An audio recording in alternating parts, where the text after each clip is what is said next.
चले भाई स्टार्ट करते हैं। बिस्मिल्लाहिर्रहमानिर्रहीम। आज हमारी कौन सी क्लास है जनाब?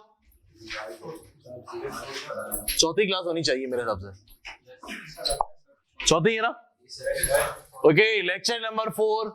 यार आप लोग इसको ना ऐसे लिख लिया करो कि कौन सी क्लास है, कि अगर तुम्हारी कोई क्लास खुदा ना खास्ता मिस हो जाए तो पोर्टल से ले लिया आपने। पोर्टल का एक्सेस नहीं है तो फिर लैब में आके ले ली क्लास आपने। ठीक है भाई। लेक्चर नंबर 4 कैप 6 MFA हम लोग पढ़ रहे हैं जनाब सितंबर 22 टाइम के लिए। इंशाल्लाह इसी टाइम में हम लोग पास करेंगे इंशाल्लाह। और चैप्टर हमारा चल रहा है जनाब back weighted average cost of capital. Sir जरा 2 मिनट के अंदर रिकैप कर दें, सर 2 मिनट के अंदर जरा रिकैप कर दें। क्या पढ़ा था हमने इसके अंदर? सर क्या पढ़ा था हमने इसके अंदर? हमने बोला था जनाब कि आपके पास जो पैसा लेते हो किनसे? शेयर होल्डर से, इक्विटी फाइनेंस से, डेट होल्डर से, प्रेफरेंस शेयर से। सर ये फ्री का पैसा नहीं होता, इसके ऊपर आपको कुछ कॉस्ट बेयर करनी पड़ती है। इस कॉस्ट को हम लोग क्या बोलते हैं? Cost of capital. और इन सबों को एवरेज कर लिया जाए तो क्या बोला जाएगा? Weighted average cost of capital, जिसको शॉर्टकट में क्या बोलेंगे? वैक। ऐसा ऐसा सर वैक कैलकुलेट करने के लिए आपको कितनी चीजें चाहिए? 6। सर कितनी चीजें चाहिए? 6। भैया कौन कौन सी? सर कौन कौन सी? सर कौन कौन सी? Cost of equity, cost of debt, cost of preference share, उसके बाद market value of equity, market value of debt और market value of preference share. Sir last class तक हम लोगों ने मार्केट वैल्यू कैलकुलेट करना सीख ली थी। सर मार्केट वैल्यू कैलकुलेट करने के कितने तरीके थे? 4। कौन कौन से?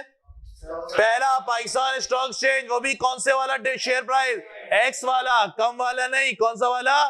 एक्स वाला। उसके बाद market value to book value. उसके बाद प्राइस अर्निंग रेशियो क्या होता है? अभी हमने नहीं पढ़ा सर। उसके बाद फ्यूचर के डिविडेंड की प्रेजेंट वैल्यू। सर फ्यूचर की बात आ रही है तो प्रेजेंट वैल्यू, प्रेजेंट वैल्यू की बात आ रही है तो एक इंटरेस्ट रेट की बात, एक रेट की बात की जाएगी।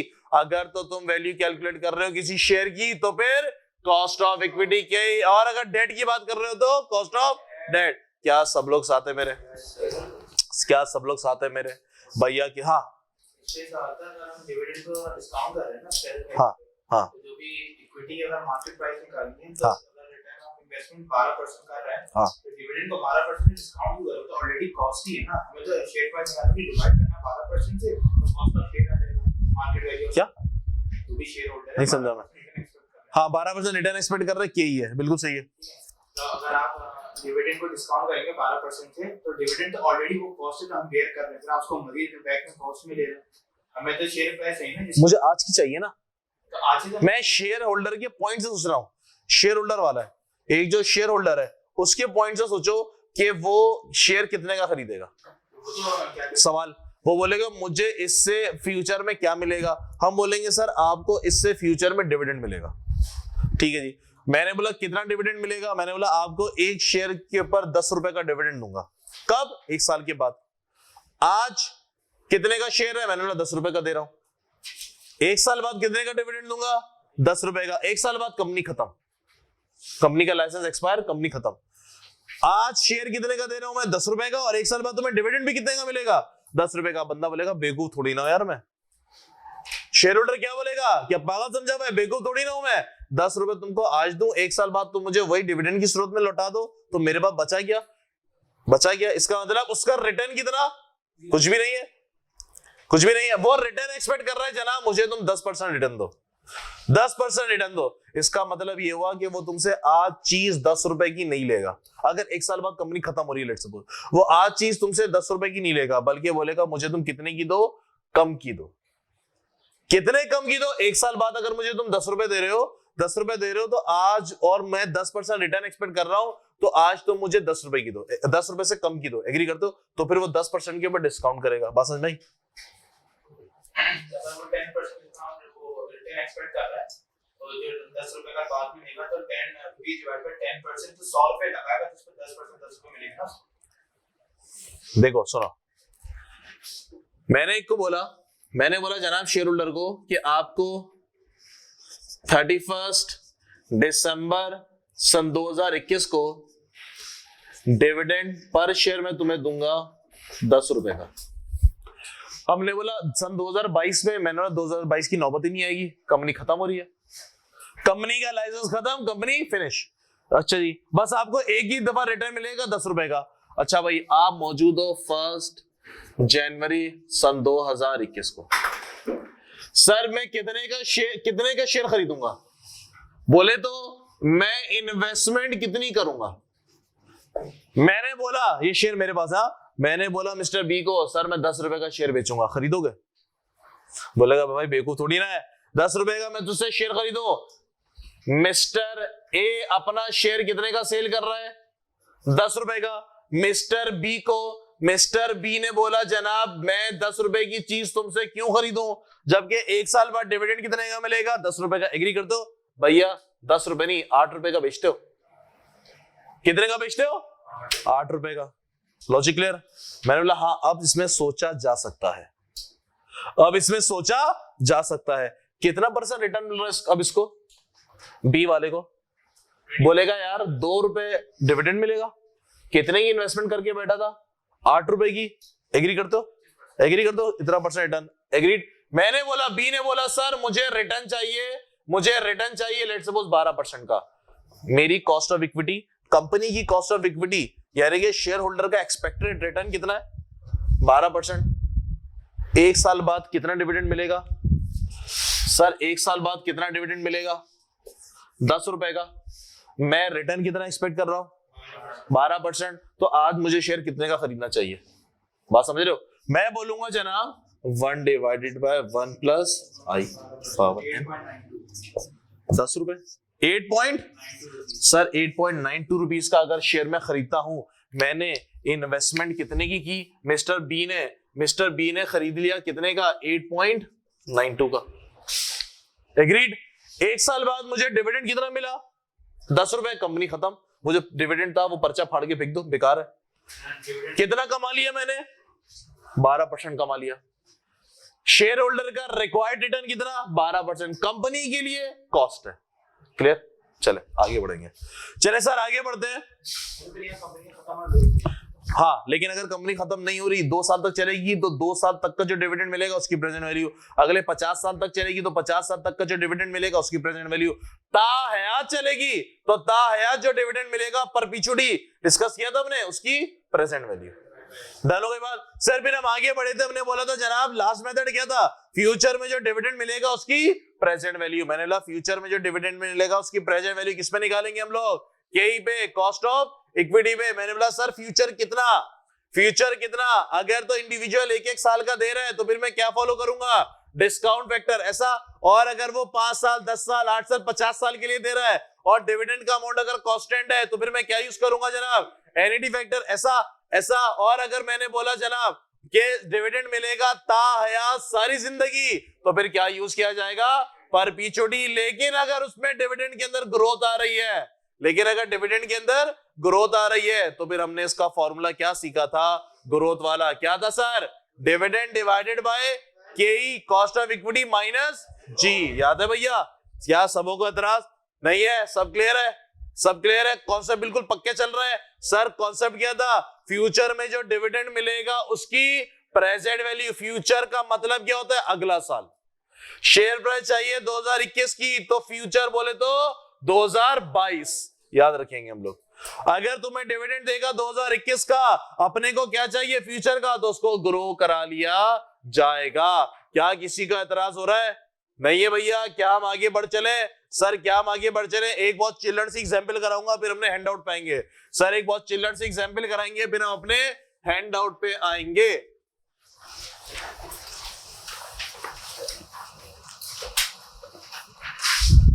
आओ भाई, क्वेश्चन एग्जाम्पल।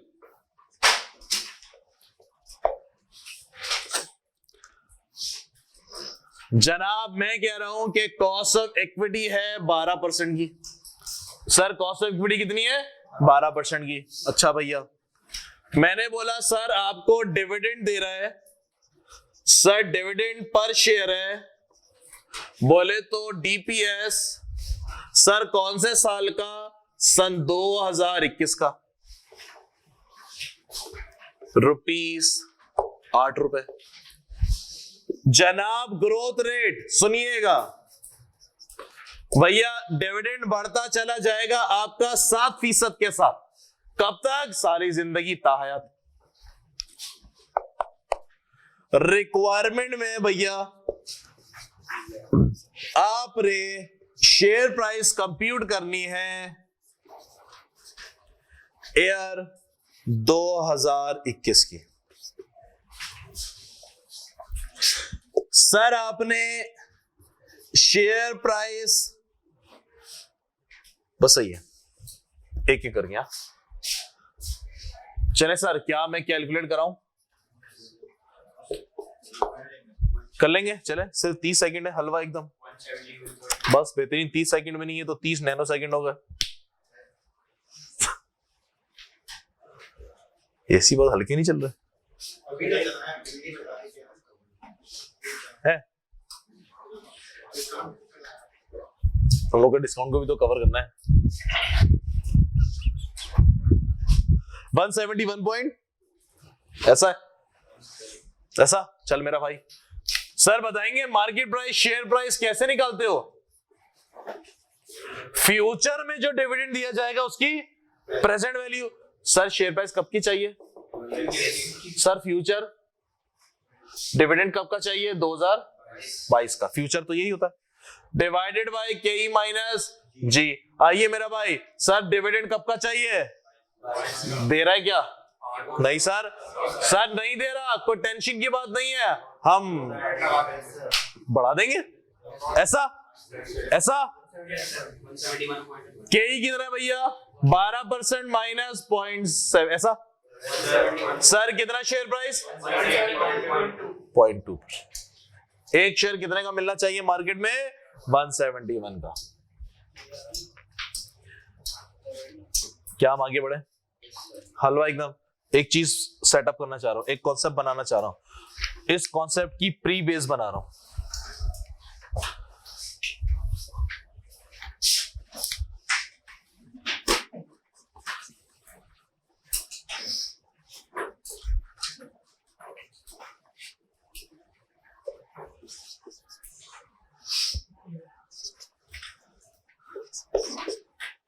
सर क्या मुझे शेयर प्राइस बता सकते हैं? सर क्या मुझे शेयर प्राइस बता सकते हैं? बताइए बताइए।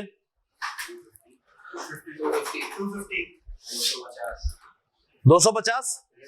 ऑनलाइन वालों, Sameer Sheikh,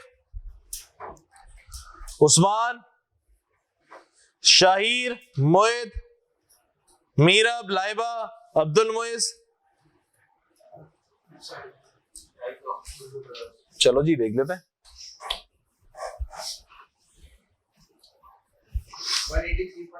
180। Sir share price कब की चाहिए? सर फ्यूचर का डिविडेंड बोले तो 25 का, के माइनस जी। सर डिविडेंड कब का? क्या ग्रो कराने की जरूरत है?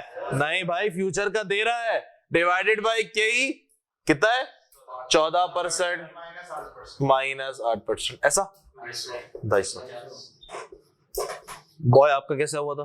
2024 नहीं देगा, 2021 देगा। मैं 4 से डिस्काउंट कोई बात नहीं।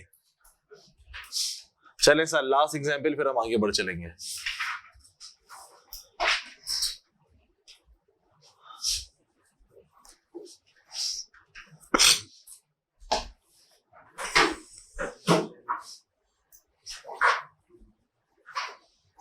जी मेरा भाई, कैसा? खूबसूरत पढ़ा देंगे बस। अब इंशाल्लाह एग्जाम में तुम गलती नहीं कर पाओगे, अगर वो सालों में घुमाएगा ना। चेक करते हैं ऑनलाइन वालों। सर 144.46 ऐसा। सर अपने को शेयर प्राइस कब की चाहिए? 2021 की फ्यूचर का डिविडेंड बोले तो 2022 के ई माइनस जी, ऐसा। सर अपने को डिविडेंड कब का दे रहा है? 19 का। चलेगा नहीं चलेगा? इसको ग्रो करा दिया जाए सर, कब तक? 20, 21, 22, 3 हुए ना यार? यार 3 नहीं हुआ भाई। 19 का डिविडेंड है, चाहिए कब का? 22 का। 20, 21, 22, 3 हुए ना यार? 3 हुए ना भाई? गलती कर गए सारे।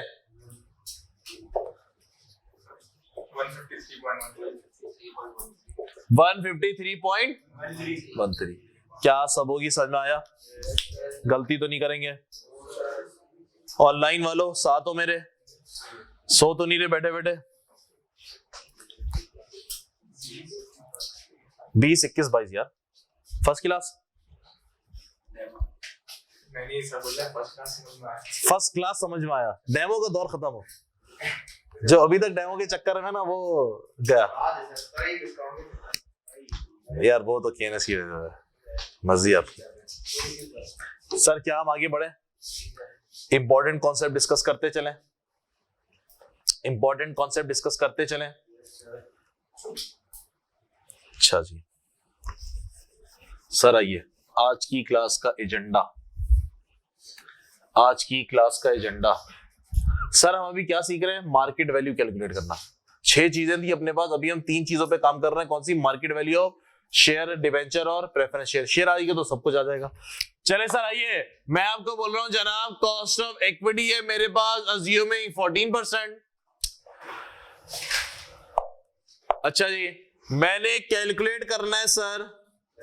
जी भाई पावर 2 भी आएगा ना? 2 डिविडेंड 19 के एंड कर दिया हुआ है। हाँ के शुरू में खड़े हैं। 19 के एंड सही है, सही है। तो 20 पूरा और 21 पूरा 21 का एंड 21 के एंड में तो हम 21 के शुरू में आना चाहिए। 2 बार कंपाउंड है क्या? फेयर वैल्यू चाहिए ना हमें। शुरू क्यों चाहिए? मार्केट के साथ डिविडेंड कब का चाहिए अपने को? बोले तो 31 दिसंबर सन 2021, ऐसा लेट्स सपोज ईयर एंड हो रहा है दिसंबर पे ना, तो अपने को डिविडेंड कब का चाहिए? 31 दिसंबर सन 2022 का। 31 दिसंबर सन 2022 का, ऐसा।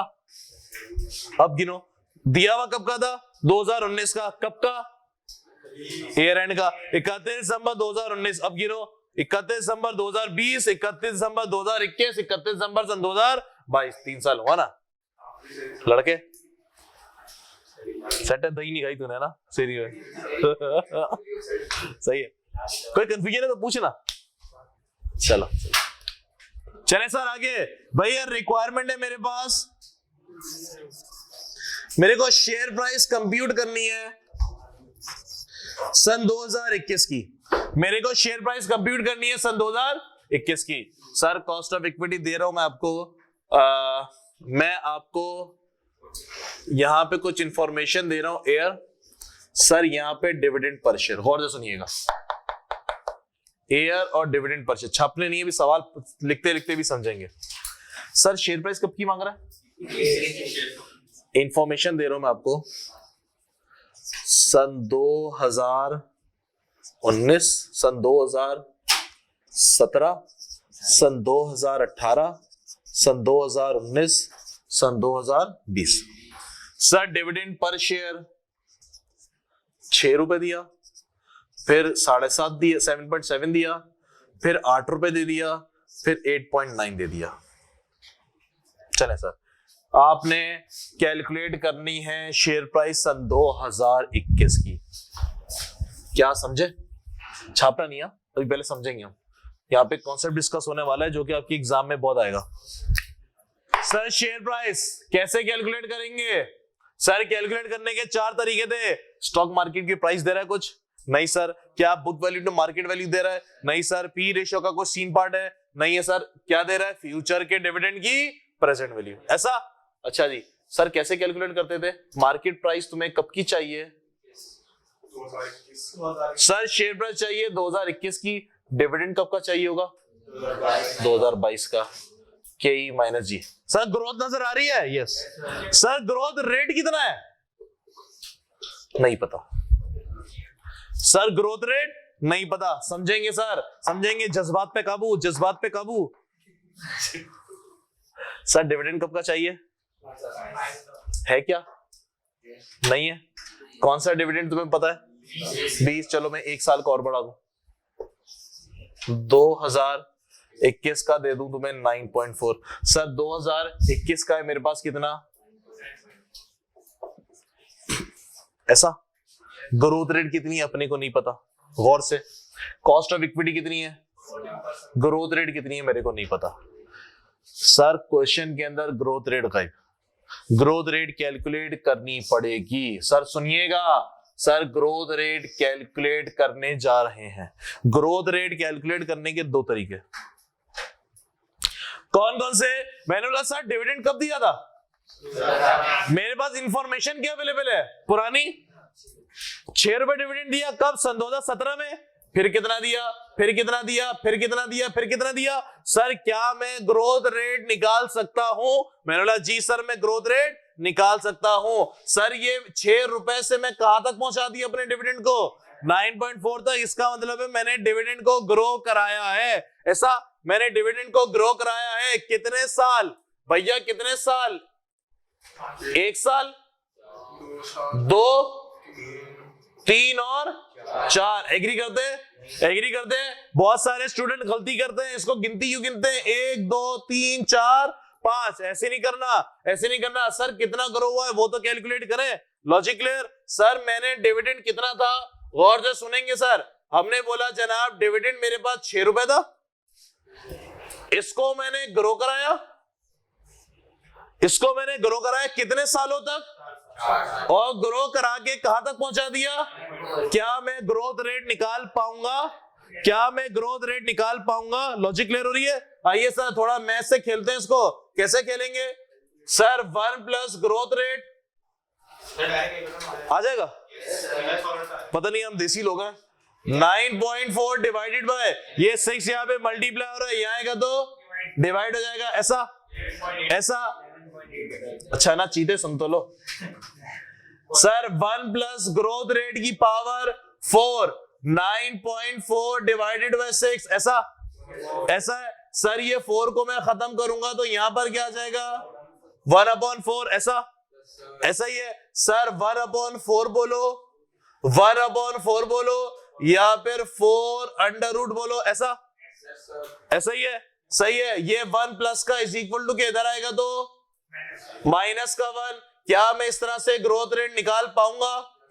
कितना मेरा भाई?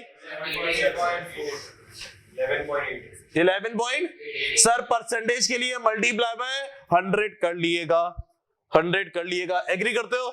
सर कहां से चले कहां पर है? अब सुनिएगा, सुने भाई, कॉपी नहीं करे प्लीज खुदा के वास्ते। हमने बोला सर ग्रोथ रेट हमें अगर तो गायब है, अगर तो तुम्हें ग्रोथ रेट नहीं गिवे तो ग्रोथ रेट कैलकुलेट करने के 2 तरीके। सर ये हिस्टोरिकल डाटा है, ये हिस्टोरिकल डाटा, पुराना डाटा, उसकी बेस पे सर एक्सपेक्टेशन क्या है कि पिछले सालों में डिविडेंड एक्सपेक्टेड एवरेज जितना ग्रो हो रहा है फ्यूचर में भी उतना ग्रो होगा। मैं इसको बोल सकता हूं कौन सी अप्रोच है? हिस्टोरिकल अप्रोच कह सकता हूं। सर ग्रोथ रेट का फॉर्मूला बना लिया हमने, कॉन्सेप्ट से चले बन गया। सर बताओगे फॉर्मूला क्या बना इसका? ग्रोथ रेट फॉर्मूला क्या बना? एन, एन का मतलब number of years. Sir number of year की गिनती सही से गिनोगे? 5 तो नहीं गिन लोगे इसको पक्का? सर ये 9.4 क्या है? कौन सा डिविडेंड? Latest, latest dividend. ऐसा डिवाइड बाय 6 किया था सर। जितना आपके पास ओल्डेस्ट डिविडेंड होगा, ओल्डेस्ट डिविडेंड। ऐसा अंडर रूट के बाहर निकालना है इसको, -1। क्या बात समझ में आई? अगर एग्जाम में ग्रोथ रेट नहीं देगा तो क्या हम कैलकुलेट कर लेंगे? सर फॉर्मूला अगर एग्जाम में जहन में नहीं आ रहा हो तो लॉजिक पता है अपने को लॉजिक पता है, हम कर लेंगे पक्का। सर दूसरा डंडा थोड़ी देर बाद सर मुझे बताएंगे शेयर प्राइस निकाल के। किसका मैच नहीं हो रहा? हाँ नहीं होंगे, ये एवरेज निकला है, ये इसकी ग्रोथ रेट अलग है, इसकी ग्रोथ रेट अलग है, इसकी ग्रोथ रेट अलग है, हमने एवरेज किया है। एवरेज के लिए ना कि पिछले 5 सालों में कितना, 4 सालों में कितना एवरेज ग्रोथ हुई है वो बता दो, कि हर साल तो डिफरेंट ग्रोथ हो रहे होते हैं ना। शेयर प्राइस, चलो जी चेक करते हैं। आइए सर, मुझे ग्रोथ रेट पता चल गई। सर ग्रोथ रेट कितनी है? 11.84, ऐसा 0.14 माइनस 11.84, ऐसा। सर तो मेरे पास शेयर प्राइस कितनी आ गई? 487.6.7। क्या सबों की समझ में आया? सर एग्जाम की पेपर क्वेश्चन की तरफ हम बढ़ते जा रहे हैं, एग्जाम के क्वेश्चन की तरफ हम बढ़ते जा रहे हैं। 1-2 दिनों में हम काबिल हो जाएंगे एग्जाम के सवाल करने में इंशाल्लाह।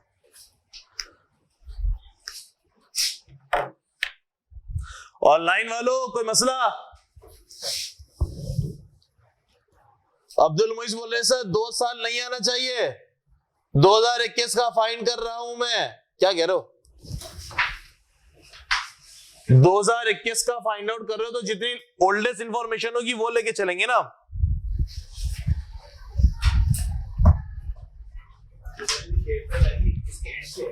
ये शेयर प्राइस आएगी मेरे पास 2021 के एंड की, 22 की शुरू की। 31 दिसंबर बोलो कि 1 जनवरी बोलो। भाइयों इस एमएफए के अंदर कॉन्सेप्ट की ना एक दुनिया है, तो अगर आप लोग साथ साथ चलते रहेंगे तो हम इंशाल्लाह ग्रिप में रखेंगे चीजें, वरना जो है ना वो खिचड़ी बन जाएगी अपनी। कॉन्सेप्ट की एक दुनिया है इसके अंदर, कौन से कॉन्सेप्ट से वो वैक पूछेगा, कौन सी चीज छुपा के पूछेगा और वो किस तरीके से निकलेगी, वो आप लोगों को एग्जाम में पिक करना है। हर चीज को कैलकुलेट करने के 2-3 तरीके हैं।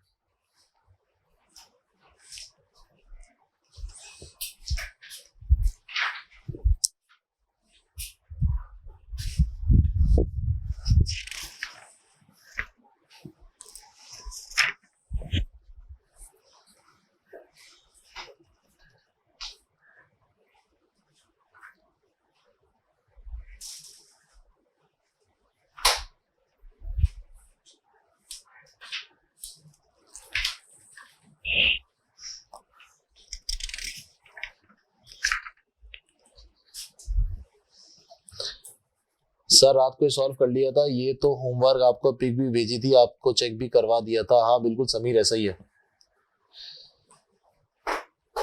कॉन्सेप्ट क्लियर हो गया? क्या हम अपने सवाल की तरफ बढ़ सकते हैं? सर ये दूसरा डंडा निकाल के छोड़ दिया ना, ये दूसरा डंडा निकाल के छोड़ दिया ना, ये 5-10 मिनट बाद बात करेंगे इस पे।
भाई लोग आगे बढ़े, सवाल नंबर 15 पे आ जाए। चले सर सवाल number 15। Sir ji question number 15।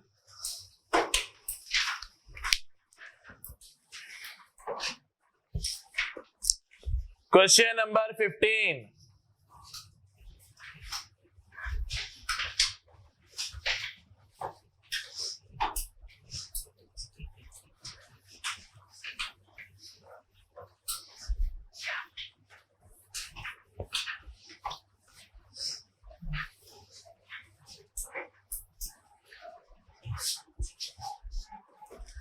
Sir, is it possible that instead of increasing the dividend, the interest rate, that is the KE should increase every year? नहीं जनाब, KE का मतलब है कि शेयर होल्डर की एक्सपेक्टेशन, शेयर होल्डर की expectation के share holder हमसे कितना डिविडेंड, कितना हमसे रिटर्न डिविडेंड एक्सपेक्ट कर रहे हैं, KE को नहीं बढ़ाया जाएगा।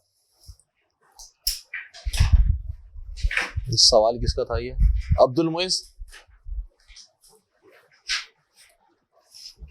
चले सर क्वेश्चन नंबर 15 पे कर लिए। तो इन्होंने तो पर्चा पलटा है भी, ऐसा नहीं करो यार, दूसरों को टेंशन होती है भाई।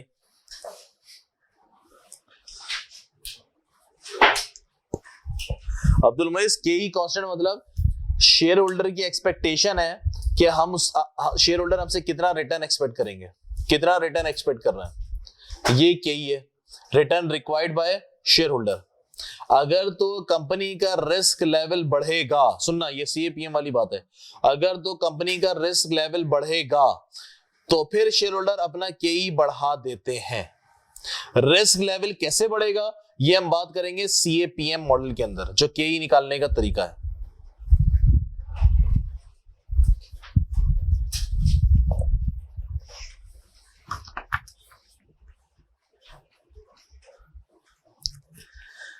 जी सर, क्वेश्चन नंबर 15 उम्मीद है आप लोग कर रहे होंगे।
हाँ भाई लोग, 141 भाई, कौन सा बैक आ गया? अच्छा शेयर प्राइस, अच्छा वाह, मतलब लोग जो है वो जितना पैसा दे रहे हैं एक साल के अंदर उससे 1.5 गुना ज्यादा मांग रहे हैं। सही है बैक ना, सही है सही है सही है, सेट है। जवान क्या हुआ? तो मुझे लग रहा है तुमने लेक्चर मिस किया। हाँ फिर प्रैक्टिस नहीं की। डिविडेंड वाले पे कंफ्यूज, कैसे कंफ्यूज भाई? अच्छा तला काबा पढ़ाई चल रही है? नहीं चल रही? क्यों क्यों भाई, गलती कर रहे हो। MFA के अंदर ना कॉन्सेप्ट हर क्लास के अंदर जो ना 5-6 नए कॉन्सेप्ट पढ़ के जाओगे, रिटेन कैसे रखोगे? हर चीज कैलकुलेट करने के 2-3 तरीके, साला एग्जाम में क्या पूछेगा नहीं पता, सब आने चाहिए।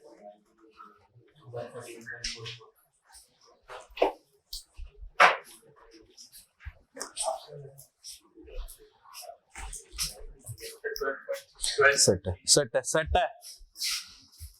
चले सर, 2 मिनट के अंदर जरा जल्दी से मैं भी सॉल्व कर दूं। ग्रोथ रेट कितना है? 8%। बिल्कुल सही है, बिल्कुल सही है जनाब। चले सर, क्वेश्चन नंबर 15।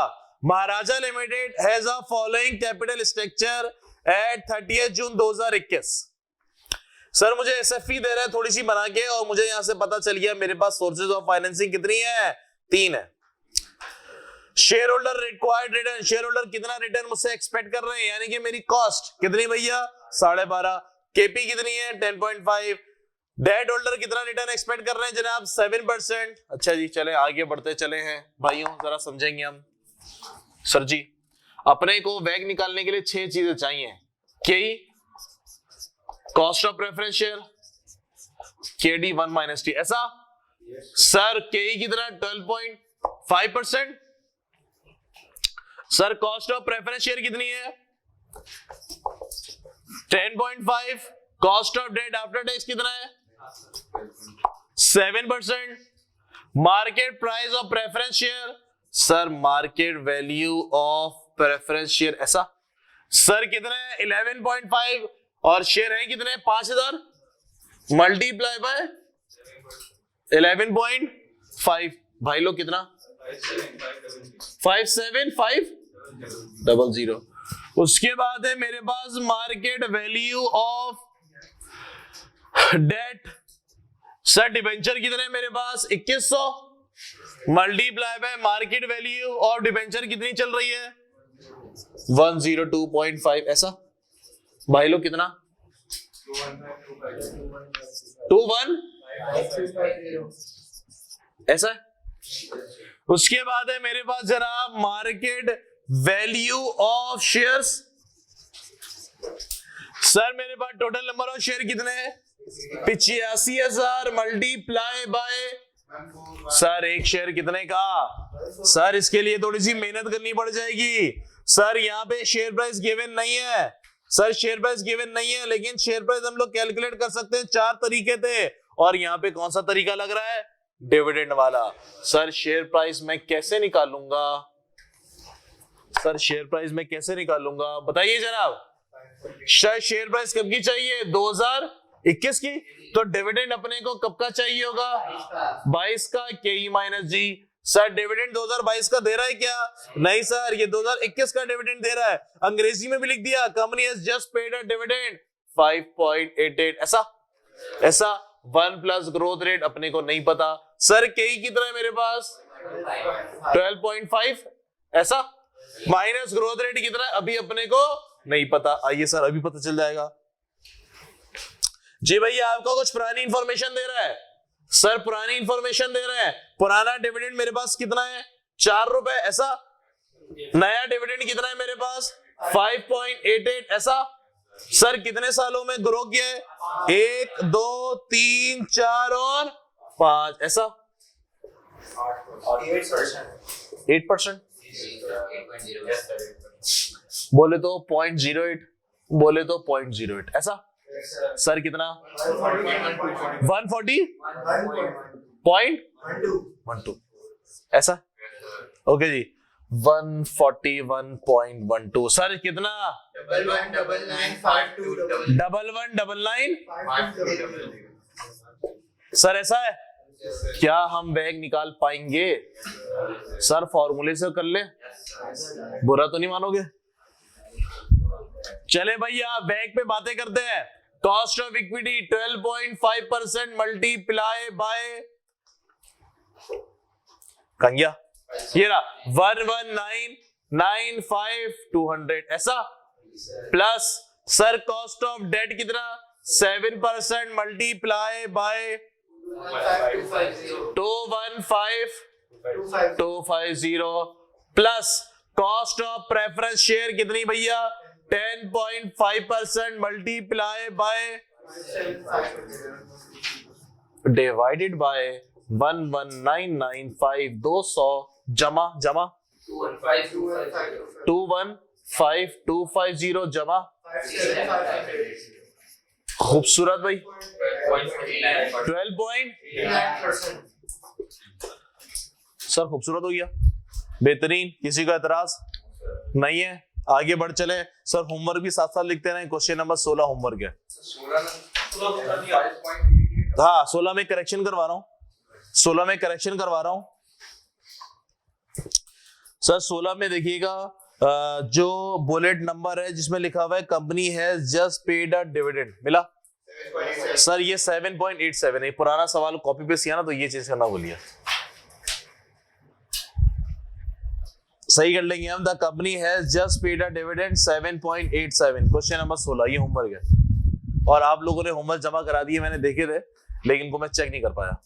आज करेंगे, कल करेंगे, ठीक है जी। पिक्चर खींची, मुझे पता कैसे चलेगा कि आप सीरियस हैं या नहीं है पढ़ाई में? मुझे कैसे पता चलेगा कि आप मेरिट होल्डर हैं या नहीं है? मुझे क्या नहीं सर यार पता चलना नहीं, पता है मैं इसलिए कर रहा हूँ, पता चले ना कौन सा बच्चा जो है ना वो थोड़ा वीक है, जिसके ऊपर ना थोड़ी स्पेशल फोकस दी जाए। जरा कॉस्टिंग के अंदर मैं कर रहा हूँ, कॉस्टिंग के अंदर तो आपको पता नन्हे काके आए हैं सारे, पीआरसी वाले ना, एएफसी भी नहीं है, पीआरसी पेपर का हुआ, बस आके बैठ गए वो, और नन्हे काके बेचारे। तो पहली दफा तो अकाउंटिंग भी पहली दफा पढ़ रहे हैं, कॉस्टिंग भी पहली दफा पढ़ रहे हैं। वो पेपर अभी उनके अप्रैल में है ना।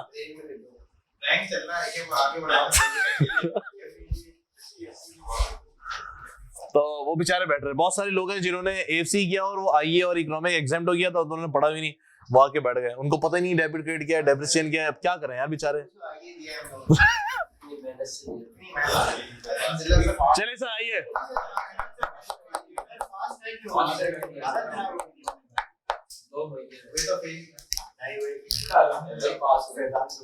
चले भाई चले। तुम्हारा नाम क्या? फैजान। अच्छा चले भाई आगे बढ़ते हैं सर, मेरे भाई लोग आगे बढ़ेंगे।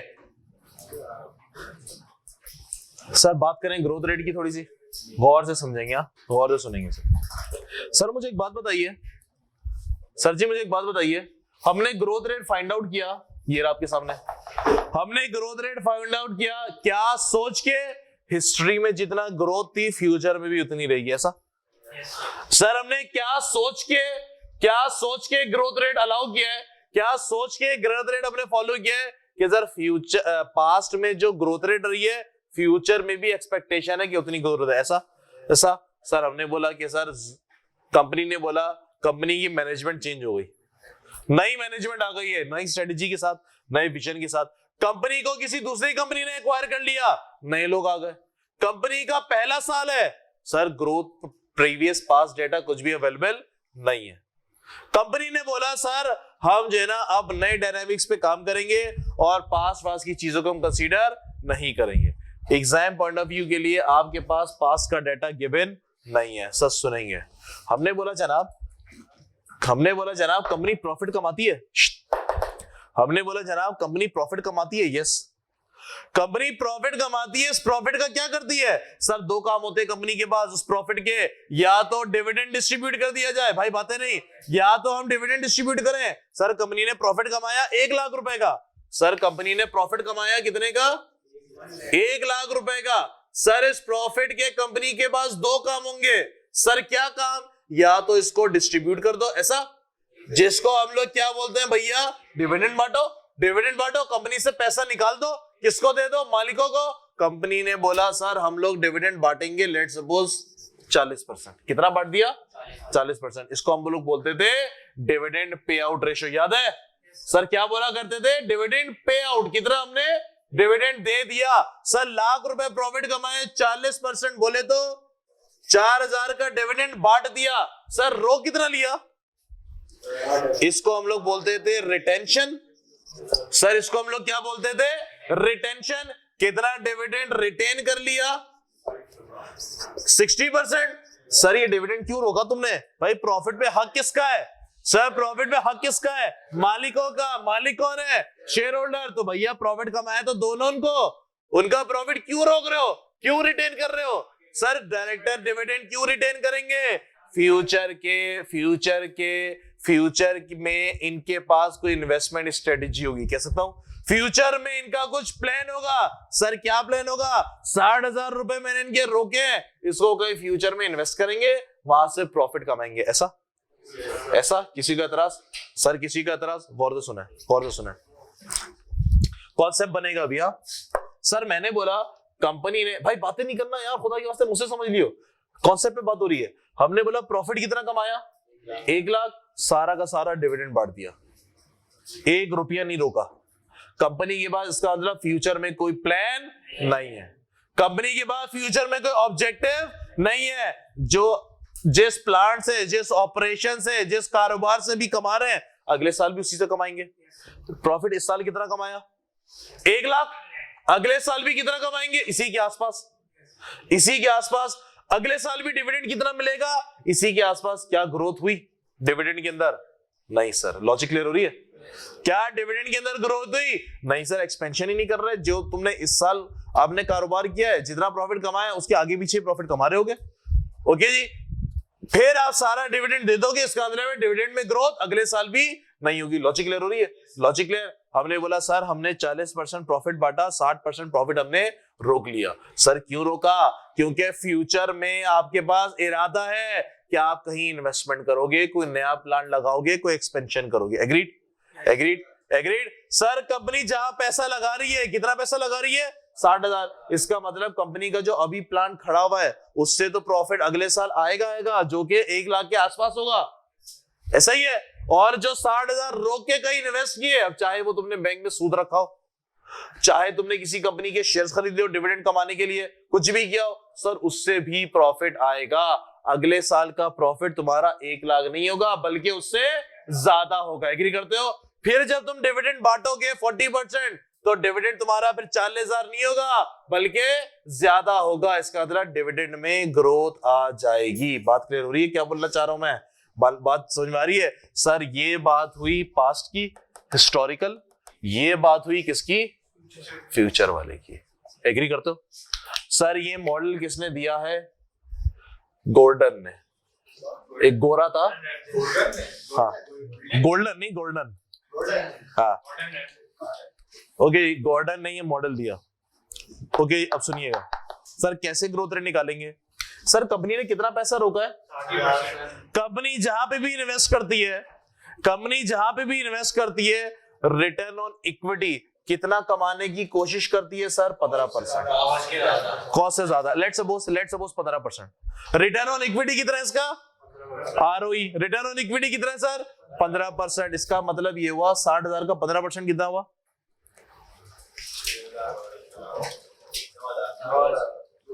9,000। इसका मतलब है अगले साल जितना भी प्रॉफिट आएगा, अगले साल जितना भी प्रॉफिट आएगा उसमें 9,000 का प्रॉफिट बढ़ जाएगा। फिर उसका जब 40% डिविडेंड पे आउट रेशियो निकाला जाएगा तो डिविडेंड ज्यादा, डिविडेंड में ग्रोथ आ गई। लॉजिक क्लियर हो रही है? सर ये डिविडेंड में ग्रोथ क्यों आई है? जो पैसा आपने रोका उसके ऊपर जो प्रॉफिट कमाया उतने से ग्रोथ आएगी। एग्री करते हो? करंट ऑपरेशन से तो डिविडेंड मिल ही रहा है, लेकिन जो पैसा आपने रोक के कहीं इन्वेस्ट किया उसकी वजह से रिटर्न आया। लॉजिक क्लियर हो रही है? क्या मैं इसको मिटा दूं? ये तो कॉपी करने की जरूरत नहीं है। तो सर गोल्डन ने यही कॉन्सेप्ट दिया। गोल्डन ने बोला सर ग्रोथ रेट निकालने का फ्यूचर का तरीका ये है, G is equal to sir ये क्या भैया? सर B का मतलब, R का मतलब, सर B का मतलब बोले भैया, B का मतलब बैंक नहीं है बे। B का मतलब क्या है कि जनाब आपने कितना प्रॉफिट रोक लिया, रिटेंशन रेशो। बोले तो अभी जो हम एग्जाम्पल कर रहे थे उसमें हमने कितना प्रॉफिट रोका था? 60%। एग्रीड? आर का मतलब, अब मुझे क्या पता, पूछते उससे बोरे से जाके भाई केई को, कॉस्ट ऑफ इक्विटी को केई क्यों बोलते हैं? सी आना चाहिए। सर आर का मतलब मर गए। Return on equity. कंपनी जहां पे पैसा लगाती है कितना रिटर्न ऑन इक्विटी कमाती है? अज्यूमिंग अभी एग्जांपल के अंदर मैंने कितना बोला था? 9%। सर ग्रोथ रेट कितना होगा? 60% का 9%। कितना? 15 बोला था मैंने। I am sorry.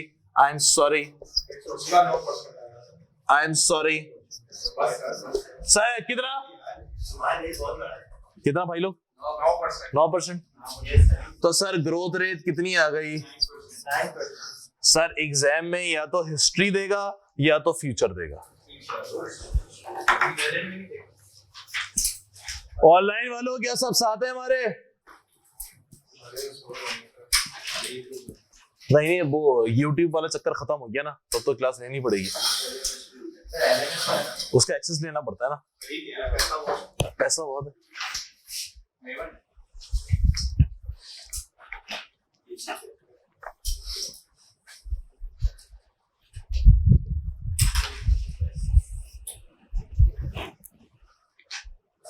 Sir retention ratio निकालने के लिए PAT यूज करेंगे या PBT, प्रॉफिट आफ्टर टैक्स?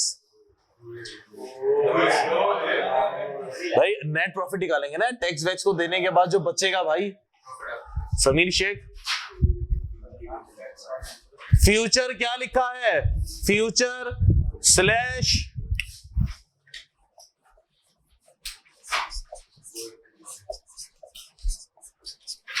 इसको यार ये लेंगे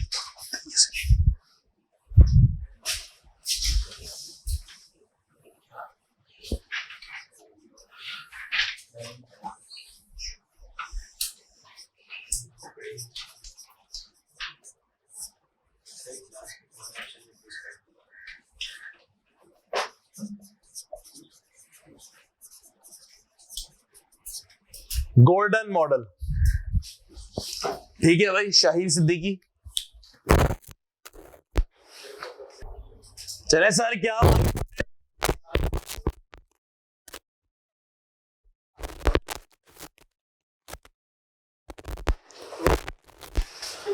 सर सवाल नंबर 17। जी बॉस, आजा आजा, उधर आजा, सुकून में बैठ जाएगा। चले sir, question number 17।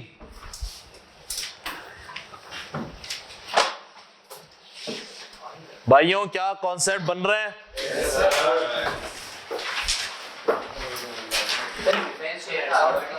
Preference share का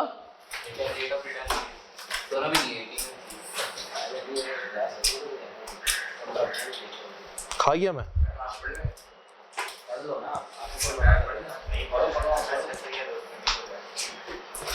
अच्छा, क्वेश्चन नंबर 17 के अंदर जो तुम्हारे पास प्रेफरेंस शेयर दे रहा है ना, ऊपर बैलेंस शीट के अंदर 6000 share at the rate of 10 रुपए, इसको उड़ा दो।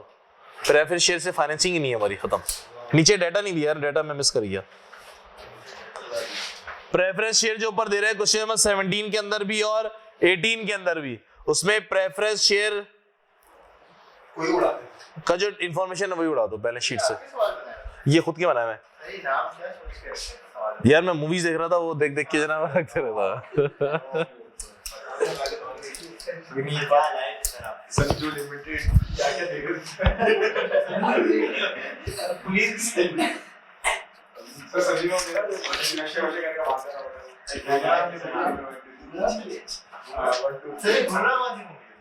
नहीं देखी तुम लोगों ने? सर गुमराह हो गए मूवी देख। ये ला। अच्छा भाई, क्वेश्चन नंबर 17 के अंदर जो प्रेफरेंस शेयर लिखा हुआ है, जो प्रेफरेंस शेयर लिखा हुआ है इसको काट दें बैलेंस शीट में, मतलब हमारी प्रेफरेंस शेयर से फाइनेंसिंग नहीं है। चले सर, क्वेश्चन नंबर 17।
भाइयों ग्रोथ रेट किसी ने कैलकुलेट कर लिया तो मुझे बताना। जी सर 2.8%। 2.8% ग्रोथ रेट बिल्कुल सही है जनाब। Sir market value 15.4%। पता नहीं, बोले बोले क्या हुआ? 2.8%। DPS तो 106.5 डिवाइड बाय 95 कर देना। दोबारा बोलिएगा। 106,500 डिवाइड बाय 95,000 DPS लेना। 106 500 डिवाइड बाय 95,000 डिवाइडेड बाय आपके पास है 95,000 क्यों? Dividend per share. हाँ सही है, सही है, सही है, हाँ तो 15.4847 ही आ रहा है। सही है, सही है।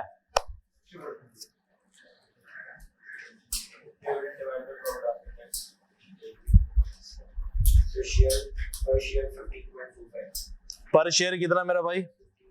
पता नहीं, अभी ऑनलाइन वाले कोई जवाब देते हैं। 3.47 सही है जी, ऑनलाइन वालों ग्रोथ रेट बिल्कुल सही बताया आपने मीरा, 2.8%। आगे बढ़िए।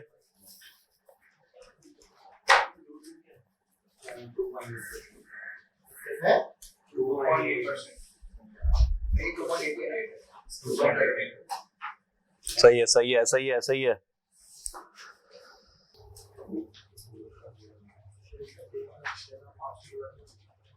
Share price 15.545. 15 Yes, right.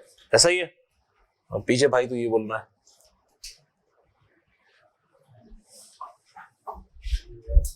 So 15.46. 4546। खैर है, खैर है। वैक तक तो अभी कोई पहुंचा नहीं है। सर 9.88 है। ये कौन है? अरे क्या है ये? वैक है। 9.88 यही है। कैलकुलेट क्या नहीं, आंसर पूछ रहे हो यार।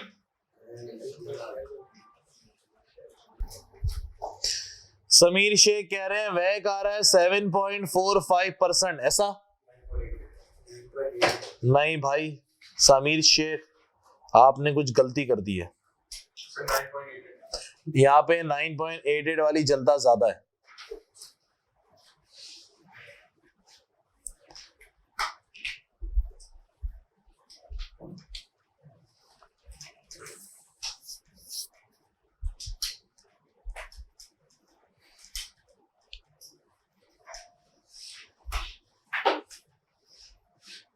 कितना आ रहा है? 9.88 बोल रहे हैं लोग। 9.88.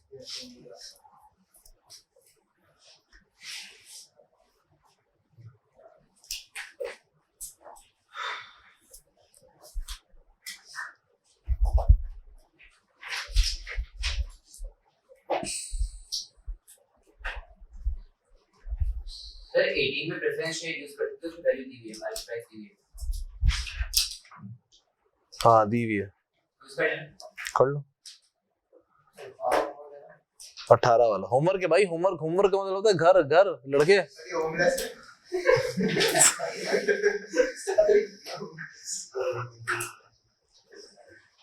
ठीक है, ठीक है।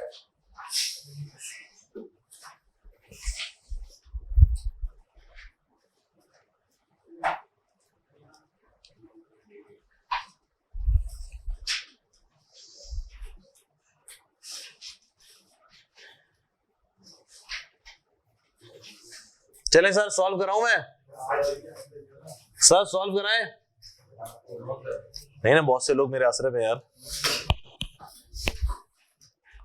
है, नहीं है मेरे आसरे पे। हो गया सर।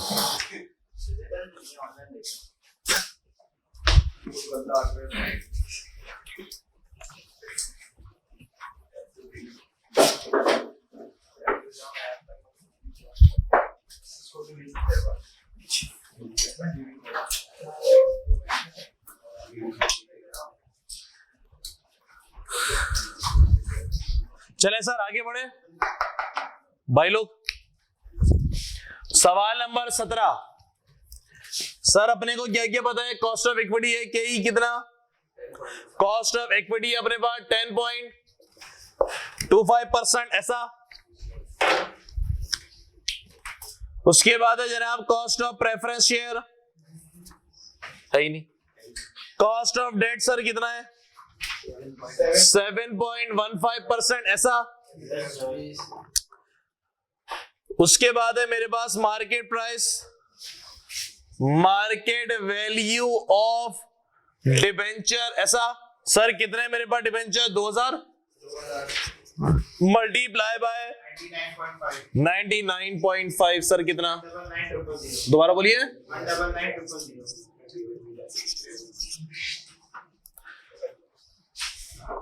सर एक बात बताएं, ऐसे कॉन्सेप्ट डिस्कस हो जाएगा। मार्केट प्राइस कितनी चल रही है? बुक वैल्यू कितनी है? सर कम की हो गई। मार्केट प्राइस कम की हो गई, लोग कम में खरीद रहे हैं, लोग कम में खरीद रहे हैं। वजह क्यों? वजह रीजन कंपनी को एतमाद नहीं रहा। गलत जवाब, सही जवाब चाहिए। अबे डिवेंचर है, डिवेंचर में कौन सा डिविडेंड? कंपनी प्रॉफिट दे नहीं पा रही। गलत जवाब। और एक आवाज आ रही थी कोई यहाँ से, क्या आवाज आई है? Interest sir. लेट सपोज यहाँ पे इंटरेस्ट कितना है? 17.15 है आफ्टर टैक्स। ओके जी, मार्केट में इंटरेस्ट रेट ज्यादा हो गया। लॉजिक क्लियर हो रही है? ये वाला डिवेंचर लेट सपोज इंटरेस्ट दे रहे हैं 10%, मार्केट में अब इंटरेस्ट मिल रहा है 12%। आपको पता है हर 2 महीने के बाद मॉनेटरी पॉलिसी आती है, इकोनॉमिक्स पढ़ी तुम लोगों ने, इंटरेस्ट रेट चेंज हो जाता है। सर मार्केट में अब जो कंपनीज डिवेंचर इशू कर रही हैं, या बैंक में अगर फिक्स डिपॉजिट कराओ तो 12% सूद मिलेगा, तो लोग इसको क्यों खरीदेंगे भाई? लोग इसको क्यों खरीदेंगे? इसकी वैल्यू तो डाउन होगी ना यार। लॉजिक क्लियर हो रही है? लॉजिक क्लियर है? चले सर आगे। उसके बाद है मेरे पास market value of share. Sir market value of share, sir number of share कितने मेरे पास? 95,000। मार्केट वैल्यू ऑफ इक्विटी जी सर 95,000 शेयर्स है, मल्टीप्लाई बाय एक शेयर कितने का अपने को कैलकुलेट करना पड़ेगा। सर कौन से तरीके से हो सकता है? मार्केट वैल्यू किससे कैलकुलेट हो सकती है सर? अबे गॉर्डन वैल्यू तो ग्रोथ रेट की थी। मार्केट वैल्यू के 4 तरीके, कौन सा वाला? सर क्या था इसके अंदर? शेयर प्राइस कैसे? डिविडेंड डिवाइडेड बाय, ऐसा? सर मेरे को शेयर प्राइस कब की चाहिए? डिविडेंड कब का चाहिए? क्या ही अपने को गिवन है? ग्रोथ रेट अभी निकल जाएगा। सर ग्रोथ रेट निकालने के 2 तरीके, हिस्ट्री और फ्यूचर। सर किससे निकालेंगे? फ्यूचर से। सर मेरे पास प्रॉफिट का रिटेंशन रेशियो क्या है? 40। सर अपने को नहीं पता, कैलकुलेट कर ले। सर डिविडेंड कितना दिया?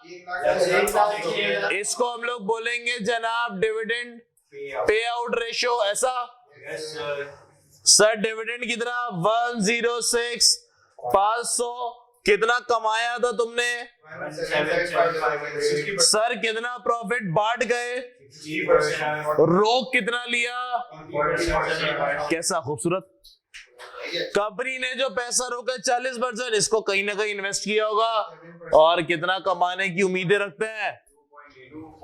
2.8% ग्रोथ रेट। 2.8%। सर डिविडेंड मेरे पास 2022 का नहीं पता, ग्रो करा देंगे। सर अभी का कितना है? डिविडेंड पर शेयर अभी निकाल लेते हैं सर। सर कितना डिविडेंड दिया मैंने? 106,500, जबकि मेरे पास टोटल नंबर ऑफ शेयर 1.12 ऐसा 1.12 ऐसा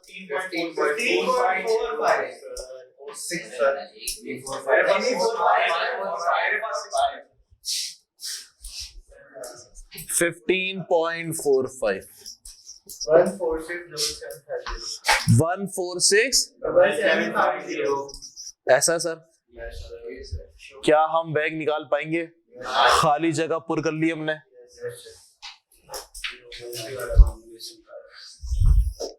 फॉर्मूले से कर लें सर। कॉस्ट ऑफ इक्विटी कितनी है? 10.25%। Multiply by 146,750 plus 7.15% multiply by 199 146,750 plus sir back कितना? 9. सर हमारी ख्वाहिश क्या होगी कि हम ये जो पैसा जहां भी इन्वेस्ट करेंगे वो 9.8 से ज्यादा कमाएं, क्योंकि इतना कमाएंगे तो दे देंगे तो कंपनी के पास क्या बचेगा भैया? क्या हम आगे बढ़े? सर क्वेश्चन नंबर 18 होमवर्क है आप लोग का। सर क्वेश्चन नंबर 18 आप लोग का होमवर्क है। सर क्वेश्चन नंबर 19 अटेम्प्ट करें, फिर हम लोग CAPM शुरू कर रहे हैं। Question number 19। No boy, class work. आपका नाम क्या है?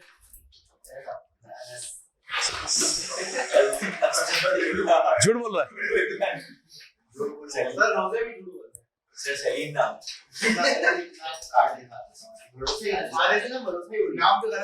Question number 19।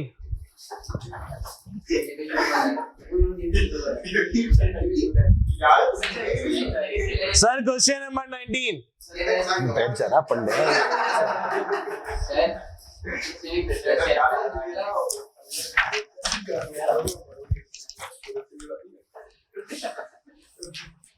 Sir question number 19 में एक चीज ऐड कर ले, बल्कि ऊपर काट दे। सही है सर। ये जो क्वेश्चन नंबर 19 है, इसमें प्रेफरेंस शेयर को बैलेंस शीट के अंदर तो दिया हुआ है, इसको काट दे।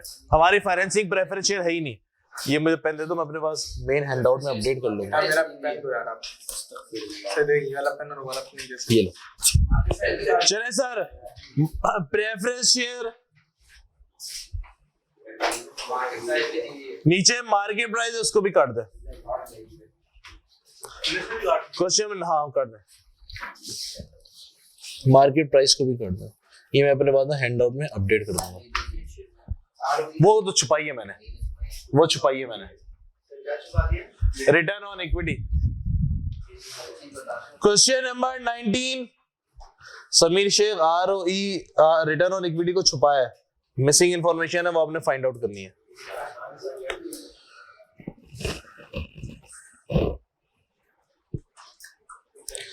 क्वेश्चन नंबर 19 में प्रेफरेंस शेयर को उड़ा दो, 20 में भी प्रेफरेंस शेयर को उड़ा दो।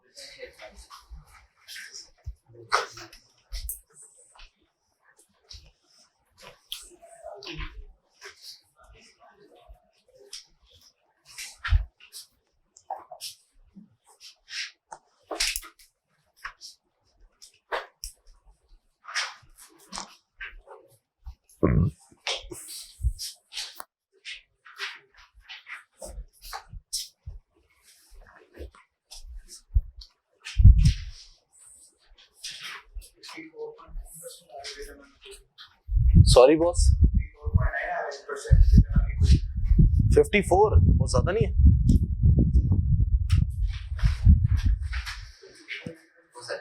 हो भी सकता है भाई।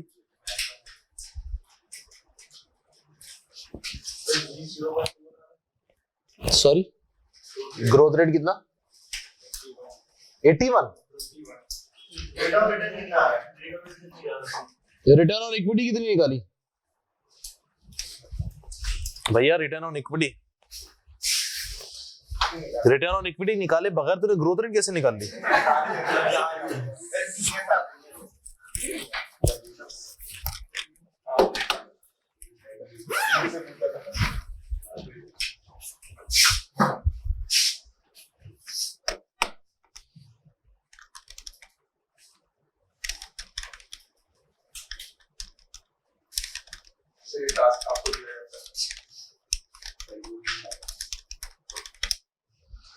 रिटर्न ऑन इक्विटी कितनी भैया? सर 12.4। नहीं बाबा, सर कितनी आ रही है? 39% है। 39 सर 30% तो सर पक्का?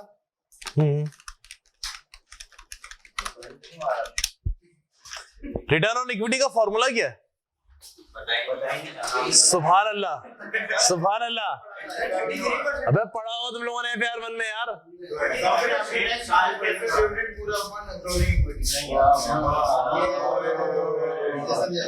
Sir return on equity profit after tax divided by equity, ऐसा 41% है। नहीं, प्रेफरेंस शेयर की मैंने लाइन को उड़ा दिया है तो टोटल भी चेंज हो जाएगा। 41% वो मैंने, हाँ नहीं 41 नहीं, टोटल जो तुम्हें दिख रहा है ना अमाउंट, एक सेकेंड टोटल आ रहा है 2,40,000 इक्विटी का, रिटेन अर्निंग्स और शेयर कैपिटल का इन्वेस्ट है। हाँ कितना भैया? 41%। सही है, बेहतरीन बेहतरीन। आगे बढ़ जाओ, बैग निकालो बैग। ग्रोथ रेट कितना? 38.9 आ रहा था। ग्रोथ रेट तो आधा नहीं ना यार, 55,000 प्लस कर देंगे ना बस। डिबेंचर भी निकालो ना। 32.58 सॉरी, 29.9 ग्रोथ रेट कोई अजीब सा नहीं हो गया सवाल? थोड़ा मत कर, नहीं कर। नहीं नहीं करो तो है ना यार।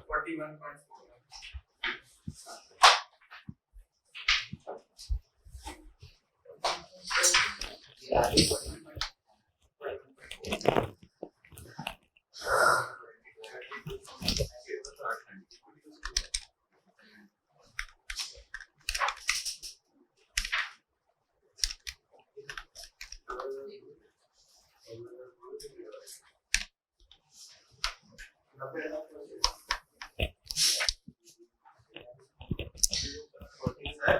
जी भाई, शेयर होता मैं भाई को फुल ले ले यार। सवाल में शेयर होता तो उसका रिटर्न प्रॉफिट लेस करते 28.9। क्या बोल रहा है? अगर सवाल में शेयर होता नहीं वो नहीं लेते, तो डीलिंग में वाला नहीं लेते वो। अच्छा इसमें वैग नहीं निकालना, इसमें जरा सिर्फ ग्रोथ रेट निकाल लो। वो इसलिए क्योंकि कॉस्ट ऑफ इक्विटी कम दी हुई है और ग्रोथ रेट ज्यादा आ रहा है। हाँ तो माइनस में जाएगा आंसर। 32.6 नहीं अभी आपका भाई इसको सही कर देगा, टेंशन नहीं लेने का। 28.9 सर ये आ रहा है 28.9 है। 70%। तो ये तो नेगेटिव में आ जाएगा आंसर। नहीं भाई ना हो गया 10.6 सर वैग नहीं निकाले ना ये वैग वैग निकले हम कैसे 10.6 का नेगेटिव या ऐसे देखा ला प्रेशर ये क्वेश्चन 88.9 है ना कंपैरिजन पास 28.9 सर ग्रोथ रेट आ रहा है 28.9 यस सर ये आ रहा है 28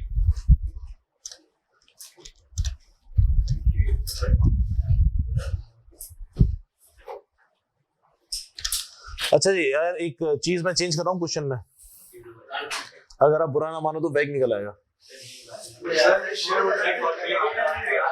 चलो छोड़ो, चीजें होगा ना बस। चले भाई हेडिंग बनाइए, CAPM capital asset pricing model. बल्कि पहले हेडिंग बनाओ अपने पास, कॉस्ट ऑफ इक्विटी। सर क्या हमें मार्केट प्राइस निकालना आ गई? यस, छोड़ दो बस। सही है, इसमें क्वेश्चन के अंदर कुछ बढ़ने मार दिए मैंने, वो माइनस माइनस में चला गया। मैंने ग्रोथ रेट ज्यादा कर दिया, कॉस्ट ऑफ इक्विटी कम कर दिया। मतलब लोग नीचे वाले में ही फंड है, नीचे वाले में फंड है। नहीं ये मसला नहीं है, मतलब ग्रोथ डिविडेंड में ज्यादा हो रही है और शेयर होल्डर बोल रहे हैं भाई हमें कम रिटर्न दो, हमें इतना नहीं चाहिए। वो भी नहीं हो सकता, इसमें डाटा कुछ बटन मार दिया है, इसको चेंज करूंगा मैं। चले भाई हेडिंग बनाइए, कॉस्ट ऑफ इक्विटी। सब बहुत इंपॉर्टेंट बातें करेंगे अभी से लेके आधे पौन घंटे तक। इंशाल्लाह अपना कॉन्सेप्ट बड़ा स्ट्रांग हो जाएगा।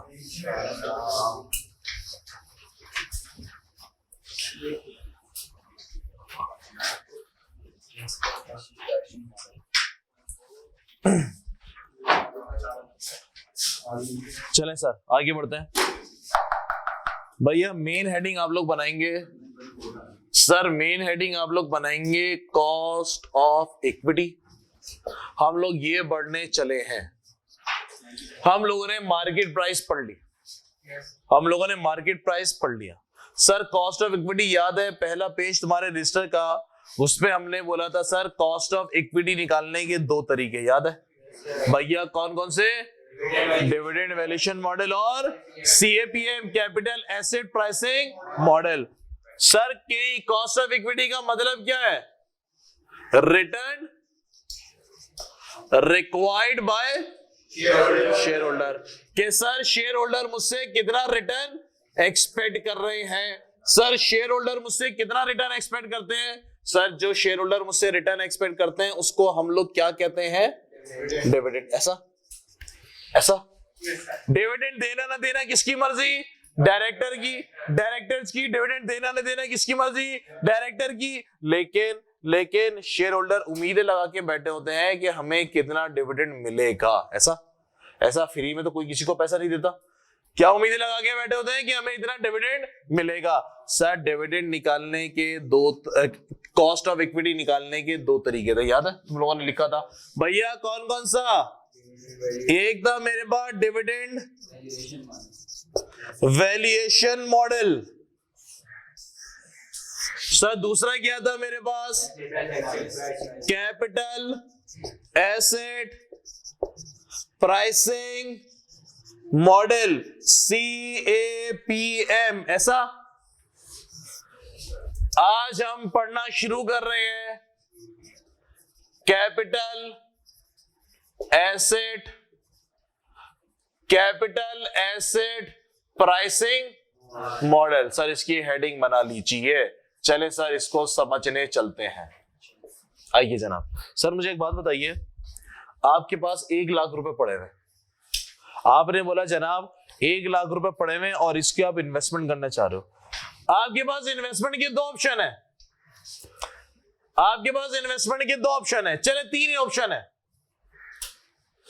हमने बोला जनाब पहला ऑप्शन कि यार आप जो है ना, आप जो है वो फिक्स डिपॉजिट करा दें। बोले तो सर आप बैंक के अंदर पैसा रखवा दें और सूद कमाएं। ऐसा अच्छा जी। सर दूसरा ऑप्शन हमने बोला आप एक काम करें, आप किसी कंपनी के शेयर्स परचेज कर लें। 1 लाख रुपए आपके पास 2 ऑप्शन है सर। एक तो आप एक काम करें, आप जो है ना किसी बैंक के अंदर फिक्स डिपॉजिट रखवा दें। दूसरा क्या आप किसी कंपनी के शेयर्स ले लें। सर अगर मैं बैंक के अंदर फिक्स डिपॉजिट कराऊंगा तो मुझे सूद मिलेगा? क्या पैसा डूबने का चांस है? नहीं सर, टेंशन फ्री, जिंदगी सुकून में। बैंक वाले ने बोला जनाब हम आपको 6% सूद देंगे। कितना इंटरेस्ट देंगे? 6%। सर मेरी इनकम, मैं बीइंग एन इन्वेस्टर मैं बोलूंगा सर 6% मुझे मिलेंगे बगैर किसी खौफ के। मुझे डर नहीं है कि मेरा पैसा डूब जाएगा 1 लाख रुपए। ऐसा सर मैं इसको बोल सकता हूं कि ये जो रिटर्न है वो टेंशन फ्री है। कह सकता हूं मैं रिस्क फ्री है, टेंशन फ्री है। ऐसा सर अब मैं गवर्नमेंट के अंदर बैंक के अंदर फिक्स डिपॉजिट कराऊं या बैंक वालों को दे दूं? सर बैंक वाला भी तो, गवर्नमेंट वाले भी तो हमसे कर्जा लेते हैं। गवर्नमेंट वाले हमसे कर्जा किस तरह से लेते हैं? ये जो कौमी बचत की स्कीमें हैं, ये जो नेशनल सेविंग्स हैं, वो क्या होता है? आप बैंक को लोन दे, आप जो है गवर्नमेंट को लोन दे रहे हो और गवर्नमेंट उसको आप पे सूद दे रहा है। सब टेंशन फ्री। कुछ भी हो जाए, गवर्नमेंट चली ना जाए, असेंबली डिसॉल्व ना हो जाए, लेकिन फिर भी जो है वो आपको सूद मिलता रहेगा। ऐसा इसको मैं कह सकता हूं सर रिस्क फ्री।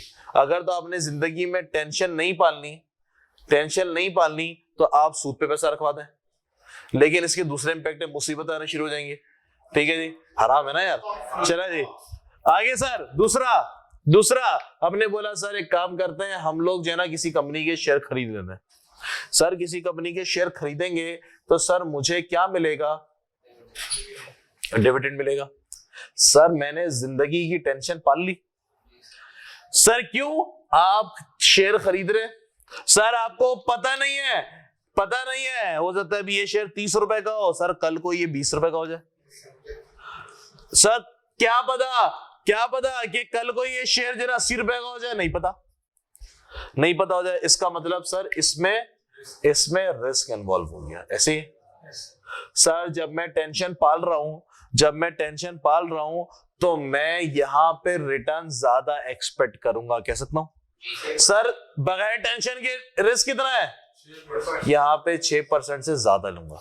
ऐसा एग्री? 6% से ज्यादा इसका मतलब है कि मैं यहां पे रिस्क फ्री से ज्यादा रिटर्न ले रहा हूंगा। किसी का एतराज? ये बातें की हैं किसने? कैपिटल एसेट प्राइसिंग मॉडल ने। कि आप अगर किसी कंपनी के शेयर खरीदोगे, अगर आप किसी कंपनी के शेयर खरीदेंगे तो आपकी जो रिटर्न की उम्मीदें हैं, जो शेयर होल्डर आपसे रिटर्न एक्सपेक्ट करेगा, वो रिस्क फ्री से ज्यादा एक्सपेक्ट करेगा। ऐसा ऐसा किसी का एतराज? किसी का एतराज? हमने बोला सर, हमने बोला यार कि कितना रिटर्न एक्सपेक्ट करोगे, कितना रिटर्न? हमने बोला भाई समझेंगे हाँ जरा सर, हमने बोला आप इन्वेस्टमेंट करने जा रहे हैं स्टॉक मार्केट के अंदर, स्टॉक मार्केट में बहुत सारी कंपनी के शेयर्स बिक रहे हैं सर, कोई सा भी खरीद ले। एग्रीड सर, स्टॉक मार्केट आपको कितना रिटर्न दे रही है? सुनेंगे। हमने बोला अज्यूमिंग ये स्टॉक मार्केट है, अज्यूमिंग सर ये स्टॉक मार्केट है, स्टॉक मार्केट में लेट सपोज 5 कंपनी के शेयर हैं बस, कंपनी ए, कंपनी बी, कंपनी सी, कंपनी डी और कंपनी ई, 5 अज्यूमिंग। सर इसकी ए वाले की शेयर प्राइस कितनी चल रही है? मैंने बोला सर लेट सपोज इसका शेयर चल रहा है 120 रुपए का, मार्केट में ट्रेड हो रहा है आराम से। सर इसका शेयर कितने का ट्रेड हो रहा है? 40 का। इसका भैया, इसका 15 का, इसका कितना 5 का, इसका कितना 215 का। अज्यूमिंग 5 कंपनी है, अज्यूमिंग 5।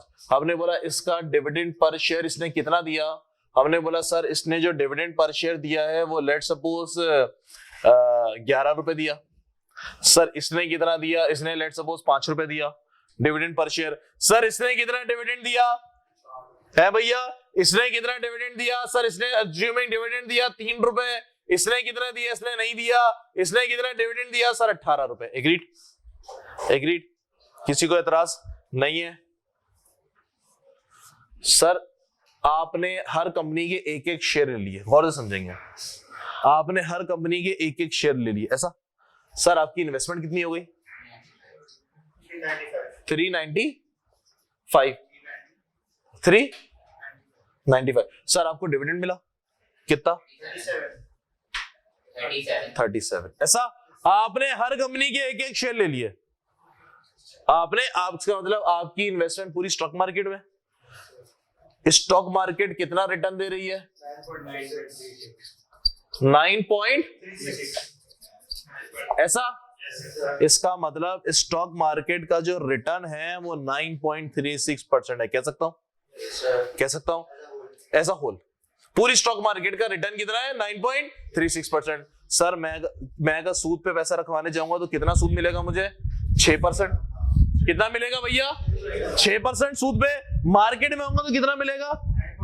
कितना ज्यादा मिलेगा? 3.36 ज्यादा मिल रहा है क्योंकि मैं रिस्क उठा रहा हूं। ऐसा 3.36 ज्यादा मिल रहा है क्योंकि मैं रिस्क उठा रहा हूं। ये कहलाएगा रिस्क प्रीमियम। क्या कहलाएगा? रिस्क उठा रहा हूं उसका प्रीमियम, या जिसको हम बोलेंगे मार्केट प्रीमियम। ऐसा आइए सर, सीएपीएम वाले ने कॉस्ट ऑफ इक्विटी कैसे कैलकुलेट करवाई है सुनेंगे, कॉपी नहीं करेंगे भैया, पहले हम समझेंगे। आधा घंटा दे दो मुझे, चीते हो जाओगे। अच्छा जी, मैंने बोला जनाब आपको जो स्टॉक मार्केट में कंपनी का रिटर्न चाहिए वो सूद से ज्यादा चाहिए, रिस्क फ्री रेट से ज्यादा चाहिए। तो मैं बोलूंगा सर रिस्क फ्री रेट तो चाहिए चाहिए, रिस्क फ्री रेट तो चाहिए चाहिए, प्लस प्रीमियम भी चाहिए, प्लस प्रीमियम भी चाहिए। सर प्रीमियम कैसे कैलकुलेट करते हो? अभी तुमने मुझे ज़बानी प्रीमियम कैलकुलेट करवाया ना, कैसे प्रीमियम कैलकुलेट किया? बताओ बताओ sir. Risk market return, shortcut लिखूंगा, मार्केट रिटर्न माइनस ऐसा कितना रिटर्न भैया? 9.36 माइनस 6%। रिस्क फ्री रेट कितना था? 6% प्लस मार्केट का 9.36 माइनस 6%। ऐसा 6% तो दो मुझे रिटर्न, 6% तो दे मुझे रिटर्न, प्लस मुझे 3.36% भी रिटर्न चाहिए। एग्री करते हो? एग्री करते हो? Logic clear? डन हो गई बात? सर किसी का एतराज? किसी का एतराज? आइए, मैंने बोला सर मुझे एक बात बताएं, ये तुमने ओवरऑल रिटर्न कैलकुलेट किया, सिर्फ इसका बताओगे? सिर्फ इसका 11 डिवाइडेड बाय 120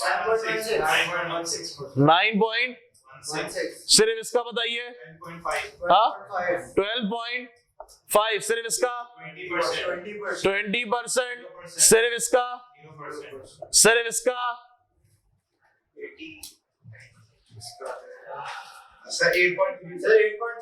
8.37। ऐसा सर मैं किसी एक कंपनी में इन्वेस्टमेंट करूंगा ना यार, मैं पूरी स्टॉक मार्केट के एक एक शेयर तो नहीं लूंगा। मेरे पास कितना पैसा है, 1 लाख रुपए।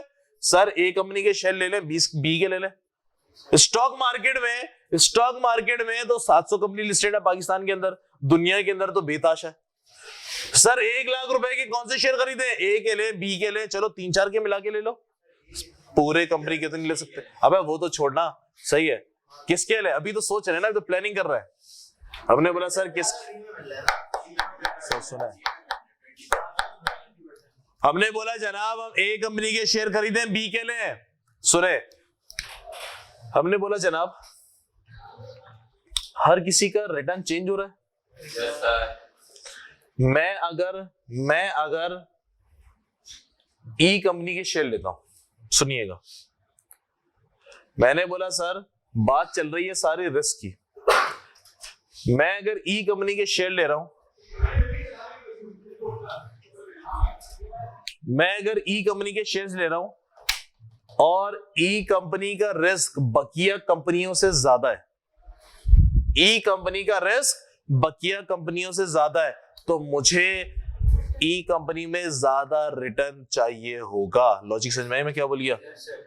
सर ई कंपनी का अगर रिस्क बाकी कंपनियों से ज्यादा है, बाकी कंपनियों से ज्यादा है, तो मुझे ई कंपनी में अगर मैं इन्वेस्ट करूंगा तो मुझे बाकी कंपनियों से ज्यादा रिस्क चाहिए होगा। ई कंपनी में मैं इन्वेस्टमेंट करने आ रहा हूं तो मुझे रिटर्न मार्केट का जो 9.36% है उससे भी ज्यादा चाहिए होगा। एग्री करते हो?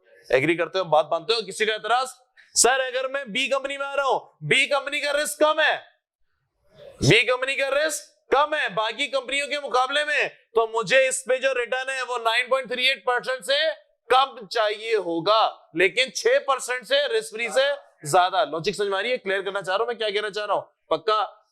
इसका मतलब ये हुआ कि मैं किसी एक कंपनी का अगर की कॉस्ट ऑफ इक्विटी निकालना चाहूं कि एक कंपनी सी कंपनी का शेयर होल्डर कितना रिटर्न एक्सपेक्ट कर रहे हैं, वो बोलते हैं मार्केट रिस्क फ्री रेट से ज्यादा चाहिए, रिस्क फ्री रेट से ज्यादा चाहिए और मुझे रिस्क का प्रीमियम भी चाहिए। लेकिन अगर मेरी कंपनी का रिस्क बाकी कंपनियों के मुकाबले में कम है तो मार्केट से रिटर्न कम चाहिए। अगर तो मेरी कंपनी का रिस्क मार्केट की कंपनियों से ज्यादा है तो मुझे रिस्क ज्यादा चाहिए। इसको लिखा जाता है इक्विटी बीटा। क्या लिखा जाता है भाई? Equity beta. बात समझ में आई मैं क्या बोल गया? सर बात समझ में आई मैं क्या बोल गया? सर यहां पे क्या लिया जाएगा? इक्विटी बीटा लेट्स सपोज 1.2, इसका मतलब मार्केट से ज्यादा रिस्क, मेरी कंपनी में मार्केट से ज्यादा रिस्क। सर मैं लिख रहा हूं 0.7, इसका मतलब मार्केट से कम रिस्क। सर मैं लिख रहा हूं 1, इसका मतलब जितना मार्केट का रिस्क उतना ही मेरा रिस्क। सर लॉजिक समझ में आ रही है? लॉजिक समझ में आ रही है? लेट्स सपोज मेरा जो रिस्क है वो 1.4 है। कितना रिस्क है मेरा भाई? 1.4। अब बताइए कॉस्ट ऑफ इक्विटी कितनी बनेगी?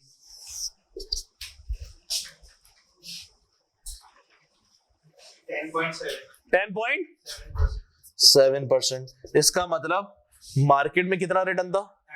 अपने को उससे ज्यादा चाहिए। लॉजिक क्लियर हो गई? सर किसी का एतराज?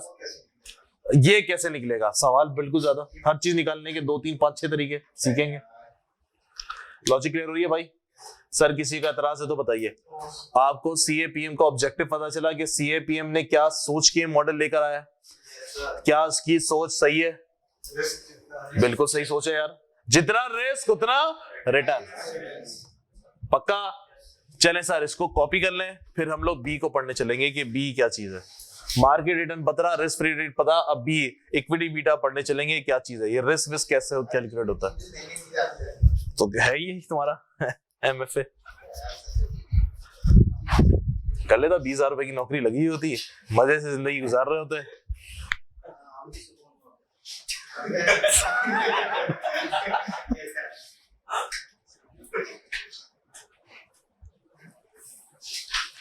क्या नाम बोलते हैं? Risk premium. ये जो कौन सा वाला भाई? रिस्क प्रीमियम बोलेंगे ना। इन दोनों को माइनस करके ये इक्विटी बीटा।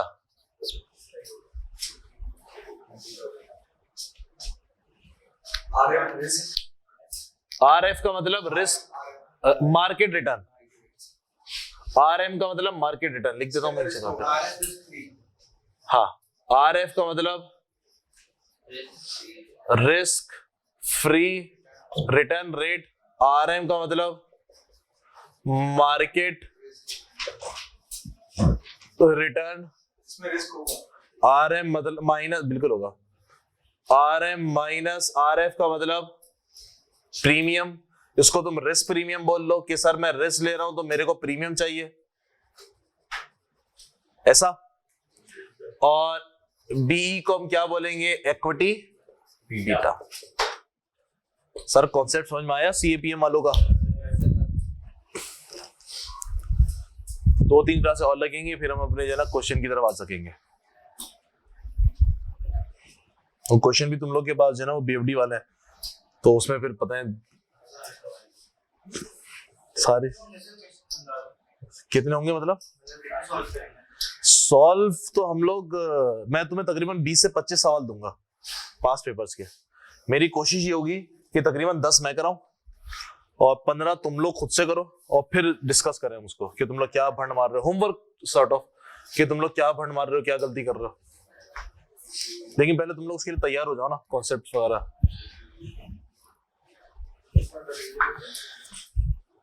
जी भाई,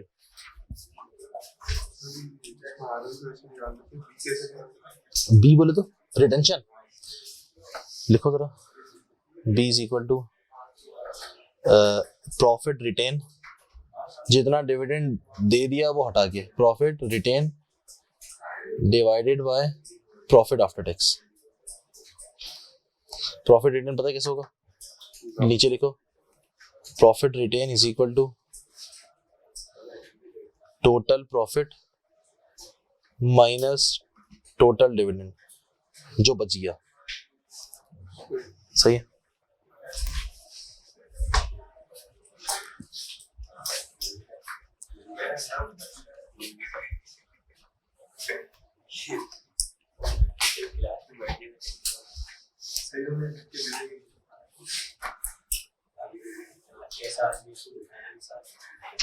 क्या हम आगे बढ़े? ऑनलाइन वाले सर ये इक्विटी बीटा क्या होता है, यही तो पढ़ेंगे अभी। इक्विटी बीटा के आगे अभी लिख लो रिस्क।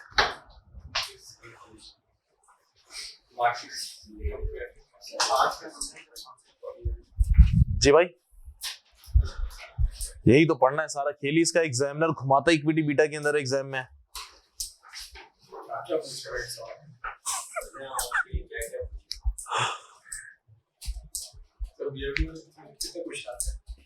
किसके? नहीं ज्यादा देता है, 6-7 देता है। बैक का एक सवाल होता है, बैक है। अब ये सोचो अगर तुम्हें यहाँ पे वो ले आया, वहां पे किस लेवल का पूछेगा यार। बढ़ा देगा तुम्हारा लेवल ना, ग्रेजुअली आहिस्ता आहिस्ता आहिस्ता आहिस्ता बढ़ाएगा। शुरू में निकाल लो पेपर, क्योंकि उसने कॉस्टिंग का लेवल गिराया है, तो एमएफए का बढ़ाएगा। कॉस्टिंग का नहीं करो यार भाई, कुछ भी नहीं था यार। लेंदी था इजी था, इजी था यार, सोचने वाला था, डिसीजन मेकिंग वाला सोचने वाला था।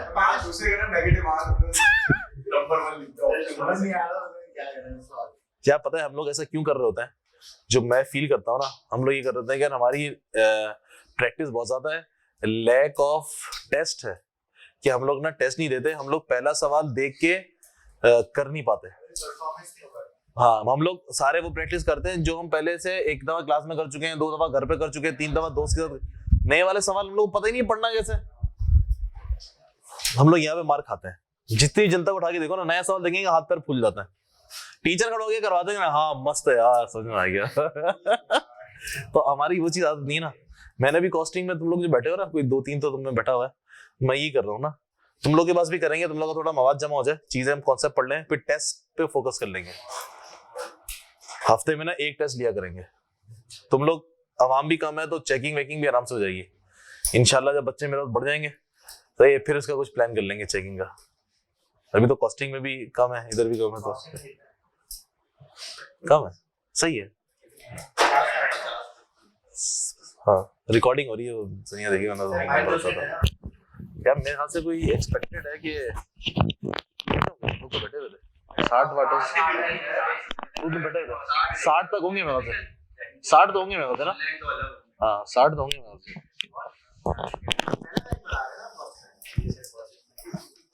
हो जाएगा हाँ नहीं इंशाल्लाह तुम लोगों का तो पास होगा। चले सर आगे बढ़े। ऑनलाइन वालों सोने का नहीं है, हिम्मत चाहिए अपने को। सर क्या मिटाए सर, लॉजिक क्लियर हो गई सर, लॉजिक क्लियर अपने को। सर मैं लूंगा लेट्स सपोज बी कंपनी के शेयर, सर मैं बी कंपनी के शेयर लूंगा तो क्या रिटर्न इतने एक्सपेक्ट करूंगा? नहीं सर, अगर इस पे जो रिस्क है वो बाकी कंपनियों के मुकाबले में ज्यादा है तो इससे ज्यादा, अगर इसका जो रिस्क है वो बाकी कंपनी के मुकाबले में कम है तो इससे रिटर्न कम चाहिए। ये कौन रेफर कर रहा होगा? Equity beta. एग्री करते हो भैया? सर किसी का एतराज? आइए सर इक्विटी बीटा पढ़ते हैं। अपनी क्लास कब तक है?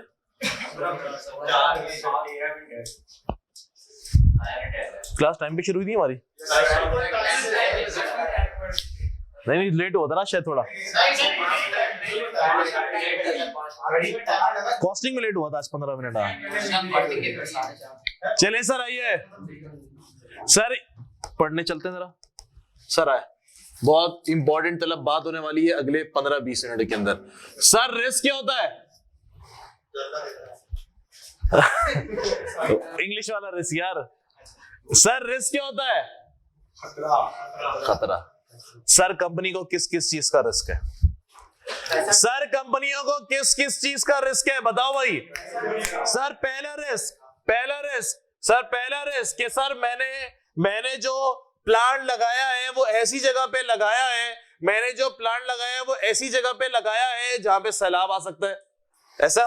ऐसा सर मेरी जो इन्वेंट्री है वो कटी बाड़ी में रखी गई है, सर रिस्क चोरी ना हो जाए। ऐसा सर उसके लिए क्या किया जाता है? इंश्योरेंस कराई जाती है। सर मेरा जो गोडाउन है वहां पे बिजली के तार बड़े अजीब से गुजर रहे हैं, रिस्क किस चीज का है? सर आग ना लग जाए। ऐसा डन सर। और सर मेरा जो रिस्क है, हम लोग इंपोर्ट बेस्ड कंपनी है, सर मेरा रिस्क कहीं डॉलर का रेट बढ़ ना जाए। ऐसा सर मैंने बैंक से बहुत ज्यादा बोरिंग ली हुई है, सर मुझे क्या रिस्क है? कहीं इंटरेस्ट रेट बढ़ ना जाए। ऐसा सर ये डिफरेंट रिस्क हैं जो कंपनी को फेस करने पड़ते हैं। किसी का एतराज तो नहीं हो रहा? सर किसी का एतराज तो नहीं हो रहा? पक्का लॉजिक क्लियर? सर मेरी कंपनी गाड़ी वाली है, मेरा रिस्क टोयोटा होंडा वालों को क्या रिस्क है? सर क्या रिस्क है मेरा भाई? कहीं सर इंपोर्ट खोलना जाए, ड्यूटीज इंपोर्टेड गाड़ियों पे कम ना कर दी जाए। ऐसा ही है, इलेक्ट्रिक कार ना आ जाए। ऐसा ही है भैया। अच्छा जी, तो सर हर कंपनीज को डिफरेंट किस्म के रिस्क होते हैं।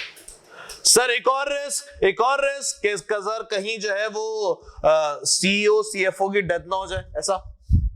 ऐसा सर जो हमारा फुटबॉल क्लब है क्योंकि वही बकायदा कंपनीज होते हैं, सर वो ट्रेवल कर रहे थे जहाज में, एक जहाज गिर गया था, पूरी टीम मर गई थी फुटबॉल की। ऐसा ही है सर, वो भी एक रिस्क है। वो भी सर रिस्क तो है ना। सुनिएगा जनाब, रिस्क को मैं 2 कैटेगरी में तोड़ रहा हूं।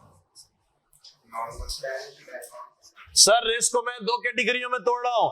एक का नाम मैं दे रहा हूं सिस्टमैटिक रिस्क। जनाब एक को मैं नाम दे रहा हूं सिस्टमैटिक रिस्क और एक को मैं नाम दे रहा हूं अनसिस्टमैटिक रिस्क। एक को मैंने नाम दिया सिस्टमैटिक रिस्क और एक को मैंने नाम दिया अनसिस्टमैटिक रिस्क।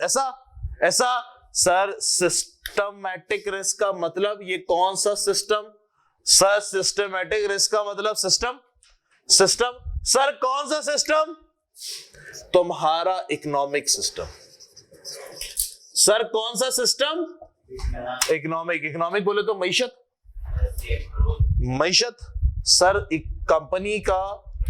कंपनी का मईशत इकोनॉमिक से रिलेटेड रिस्क कौन कौन से होते हैं बताते हो मुझे? इन्फ्लेशन बेहतरीन हो गया सर, और इंटरेस्ट रेट और एक्सचेंज रेट, टैक्स और इकोनॉमिक सिस्टम है ना सारे। और और भैया प्राइवेटाइजेशन, सर बताइए, और सर कस्टम ड्यूटी, और सर एक और बताइए, शाबाश, सिस्टमैटिक रिस्क। हमने बोला सर गाड़ियां इंपोर्ट खुल गई, गाड़ियों की, ऑटोमोबाइल वालों को रिस्क है ना भैया, इंपोर्ट खुल गई, ऐसा और भाई, और बताइए सर सीमेंट वालों को क्या रिस्क होता है, सीमेंट वालों को क्या रिस्क है जनाब? सर कंस्ट्रक्शन इंडस्ट्री का कौन सा रिस्क है भैया? सर हमने बोला कि यार सीमेंट वालों को रिस्क होता है कि सर कंस्ट्रक्शन चलती रहे, सही है, बिल्डिंगें शिल्डिंगें बनती रहे, गवर्नमेंट की तरफ से कोई रिस्ट्रिक्शन ना लग जाए। एग्रीड। और सर सीमेंट किसमें बनाया जाता है? सीमेंट बैग में पैक करके दिया जाता है। सर सीमेंट बैग के ऊपर कोई इंटरनेशनल कुछ ना आ जाए कि जनाब ये जो आप सीमेंट बैग यूज कर रहे हैं वो सही यूज नहीं कर रहे, ये पॉल्यूशन के लिए सही नहीं है, सही सेहत के लिए सही नहीं है, सेहत के लिए सही नहीं है, इसको बैन करें, ये वाला स्पेशल किस्म का सीमेंट बैग यूज करें, सर वो महंगा। एग्री करते हो भाई? ये सारे रिस्क सर, ये सारे रिस्क किसमें आएंगे मेरे पास? Systematic economic system. सर ये अनसिस्टमैटिक, जिसका इकोनॉमिक सिस्टम से कोई ताल्लुक नहीं है, जिसका मईशत से कोई ताल्लुक नहीं है, लेकिन कंपनी के लिए रिस्क है। कौन सा सर? सर सीईओ की डेथ हो जाए। सर एप्पल का मालिक कौन था? Steve jobs. सर जब वो मर रहा था और जब मरने के करीब था तो जो उसके शेयर होल्डर थे उसको रिस्क था कि ये मरेगा तो कंपनी डूब जाएगी। उस वक्त तो रिस्क था ना यार, लेकिन किसी के मरने जीने से कोई फर्क नहीं पड़ता सर। आज एप्पल और ज्यादा जो है वो बड़ी कंपनी बन गई है, एग्री। लेकिन उस जमाने में तो लोगों को रिस्क था, उस जमाने में तो लोगों को रिस्क था कि जनाब अगर ये मर जाएगा तो सर पता नहीं कंपनी का क्या हुआ। फाउंडर है, इतने साल उसने कंपनी को चला, एग्री। क्या ये तुम्हारे इकोनॉमी के सिस्टम का रिस्क है? नहीं सर, लेकिन रिस्क तो है, अनसर्टेन चीज है, एग्रीड है सर। ओके जी, मुझे एक बात बताइए, अच्छा मैंने बोला इस रिस्क को कैसे कवर किया जाए? सीएपीएम वाला बोलता है कि सीएपीएम वाला बोलता है मैं यहां पे कौन सा वाला रिस्क लेता हूं? सिस्टमैटिक रिस्क, जो तुम्हारे मईशत का रिस्क है, ये इसको कंसीडर नहीं करता है, बेवकूफों वाला रिस्क है, एग्रीड। नागहानी आफत है, ऐसा ही है। और सर अर्थक्वेक आ गया, पूरा प्लांट खत्म, पूरा। ओके जी सर, फ्लड आ गया, सैलाब, सब भागे ले गया, स्ट्राइक हो गई सर, बिला वजह लेबर ने स्ट्राइक कर दी, नाराज हो गए, ऐसा एग्रीड। सर ये कौन सा तुम्हारे मईशत का रिस्क नहीं है? सीएपीएम वाला बोलता है मैं इसकी बात ही नहीं करता, ये बेवकूफों वाला रिस्क है, लेकिन रिस्क तो है कंपनी में। सीएपीएम वाला क्या बोल के इससे जान बचाता है? सीएपीएम वाला बोलता है कि जो शेयर होल्डर है, ये केई का मतलब क्या है? कितना रिटर्न शेयर होल्डर एक्सपेक्ट कर रहा है। सीएपीएम वाला बोलता है कि जनाब शेयर होल्डर ने जो इन्वेस्टमेंट की है ए कंपनी में, बी कंपनी में, सी कंपनी में, डी कंपनी ने, इसने अपने इन्वेस्टमेंट को डाइवर्सिफाई कर दिया। थोड़े शेयर इसने ए के लिए, थोड़े बी के लिए, थोड़े सी के लिए, थोड़े डी के लिए, तो इसके लिए इसका ये वाला रिस्क का इंपैक्ट एलिमिनेट हो गया, ये बोल के उसने जान छुड़ा लिया। इन शॉर्ट सीएपीएम वाला कौन से रिस्क को बात करता है? सिस्टमैटिक रिस्क, उसको बात ही नहीं करता, एग्रीड। सर इकोनॉमिक सिस्टम कह रहे हैं, जरा एक दो बताते चलो मुझे फिर से। इंटरेस्ट रेट, इन्फ्लेशन रेट और फॉरेक्स का रेट, और सीमेंट का बैग चेंज हो गया, ऐसा। ओके जी, टैक्स का रेट, और इंपोर्ट को लगाई गाड़ियों की, ऐसा। सर ऑयल रिफाइनरी के लिए क्या रिस्क होगा भैया? इलेक्ट्रिक कार आ गई है, ओके जी। अब तो ये डीजल पेट्रोल नहीं बिक रहा, इलेक्ट्रिक कार्स होंगी अगर, तो सर डीजल पेट्रोल कौन खरीदेगा? रिफाइनरी कहां जाएंगी, ऐसा। सर मैं इस सिस्टमैटिक रिस्क को दो हिस्सों में तोड़ा हूं।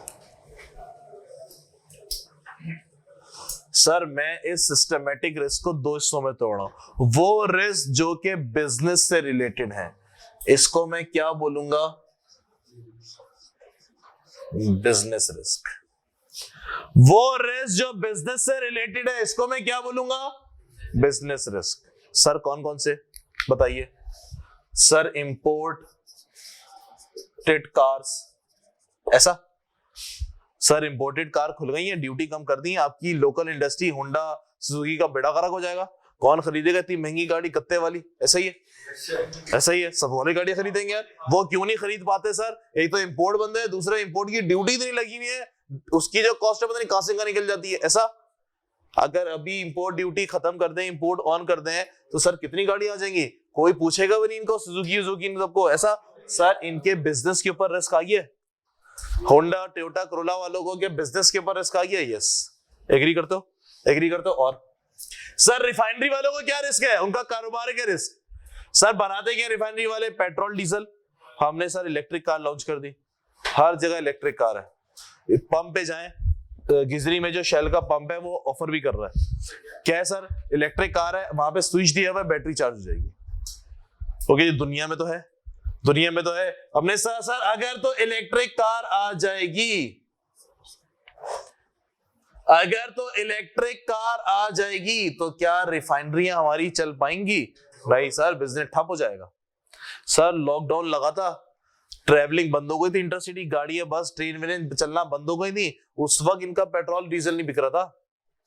ऐसा ऐसा और भैया और बताइए सर, एक दो और बताइए रिस्क, बिजनेस के रिस्क, फिर हम आगे बढ़ेंगे। बताइए बिजनेस रिस्क बताओ मेरा भाई। हाँ बताइए सर, बिजनेस का रिस्क। सर कोई टैक्स पॉलिसी ऐसी आ गए, आपको पता है कि हमारी एक कंपनी है पाकिस्तान के अंदर, मरी ब्रूरी, पता है? मरी ब्रूरी सब पता है तुम्हें? हाँ, वो एक ऐसा प्रोडक्ट बनाती है, बाकायदा लिस्टेड स्टॉक मार्केट है भाई, वो ऐसा प्रोडक्ट बनाती है जो हराम है, शराब बनाती है, वाइन। सही है, हाँ चलो अच्छा जी, वो लिस्टेड है बाकायदा स्टॉक मार्केट में, प्रोडक्ट बन रहा है और बिकता है भाई, स्टोर्स वगैरह में रखा हुआ है, लोग खरीद रहे हैं, झूम रहे हैं। सही, सॉफ्ट ड्रिंक भी बनाते हैं, सही सॉफ्ट ड्रिंक भी बनाते हैं। अगर गवर्नमेंट आज बैन लगा दे कि जनाब नहीं, इस्लामी जमहूरिया पाकिस्तान, सर इस्लामी जमहूरिया पाकिस्तान, ऐसा कोई काम नहीं होगा यहाँ पे, सर बिजनेस बंद। सही सर, बिजनेस बंद, बिजनेस बंद, तो बिजनेस के ऊपर रिस्क आ गया, बिजनेस के ऊपर रिस्क आ गया। एग्री करते हो भाई? पक्का लॉजिक क्लियर हो रही है? सर लॉजिक क्लियर हो रही है, ठीक हो गया। सर ये वो वाले रिस्क हैं जो आपके बिजनेस के ऊपर हैं, ये वो वाले रिस्क हैं जो आपके बिजनेस के ऊपर है। एक और रिस्क होता है सर, इसको हम बोलते हैं फाइनेंशियल रिस्क। बोले तो नहीं नहीं, सर फाइनेंशियल रिस्क सुने सुने सर, सर एक शेयर होल्डर के लिए डिविडेंड का मिलना जरूरी है। यस, डिविडेंड आएगा जब प्रॉफिट आएगा। प्रॉफिट कौन सा वाला? Profit before, profit after tax वाला। वापस चले जाइए, टैक्स तो देना ही देना है। प्रॉफिट बिफोर टैक्स, जितना प्रॉफिट ज्यादा होता है टैक्स ज्यादा, टैक्स तो देना ही देना है। प्रॉफिट बिफोर टैक्स, सर मैंने बोला कंपनी का profit before interest and tax बेतहाशा लशपश 1 million. Sir interest, sir interest है कंपनी के पास 9,90,000 का, सर बचा गया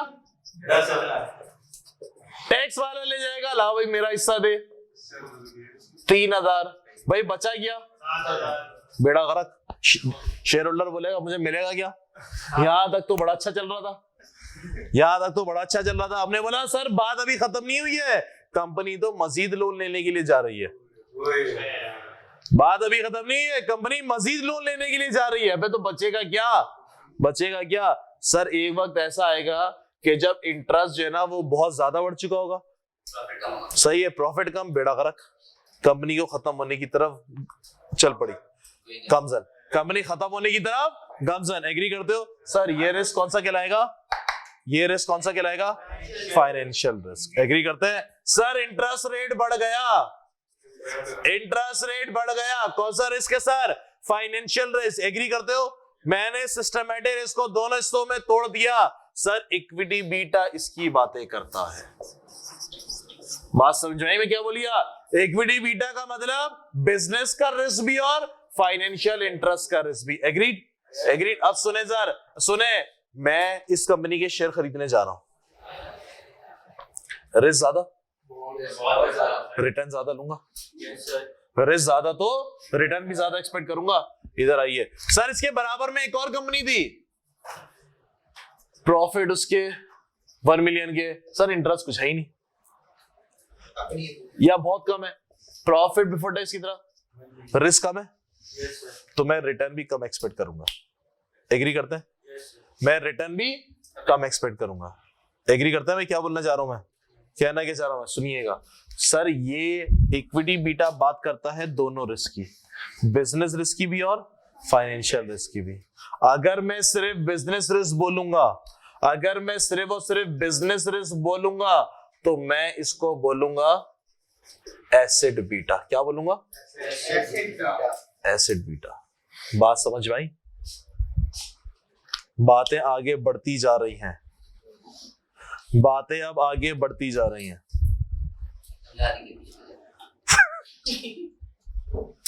लॉजिक क्लियर है मेरा भाई?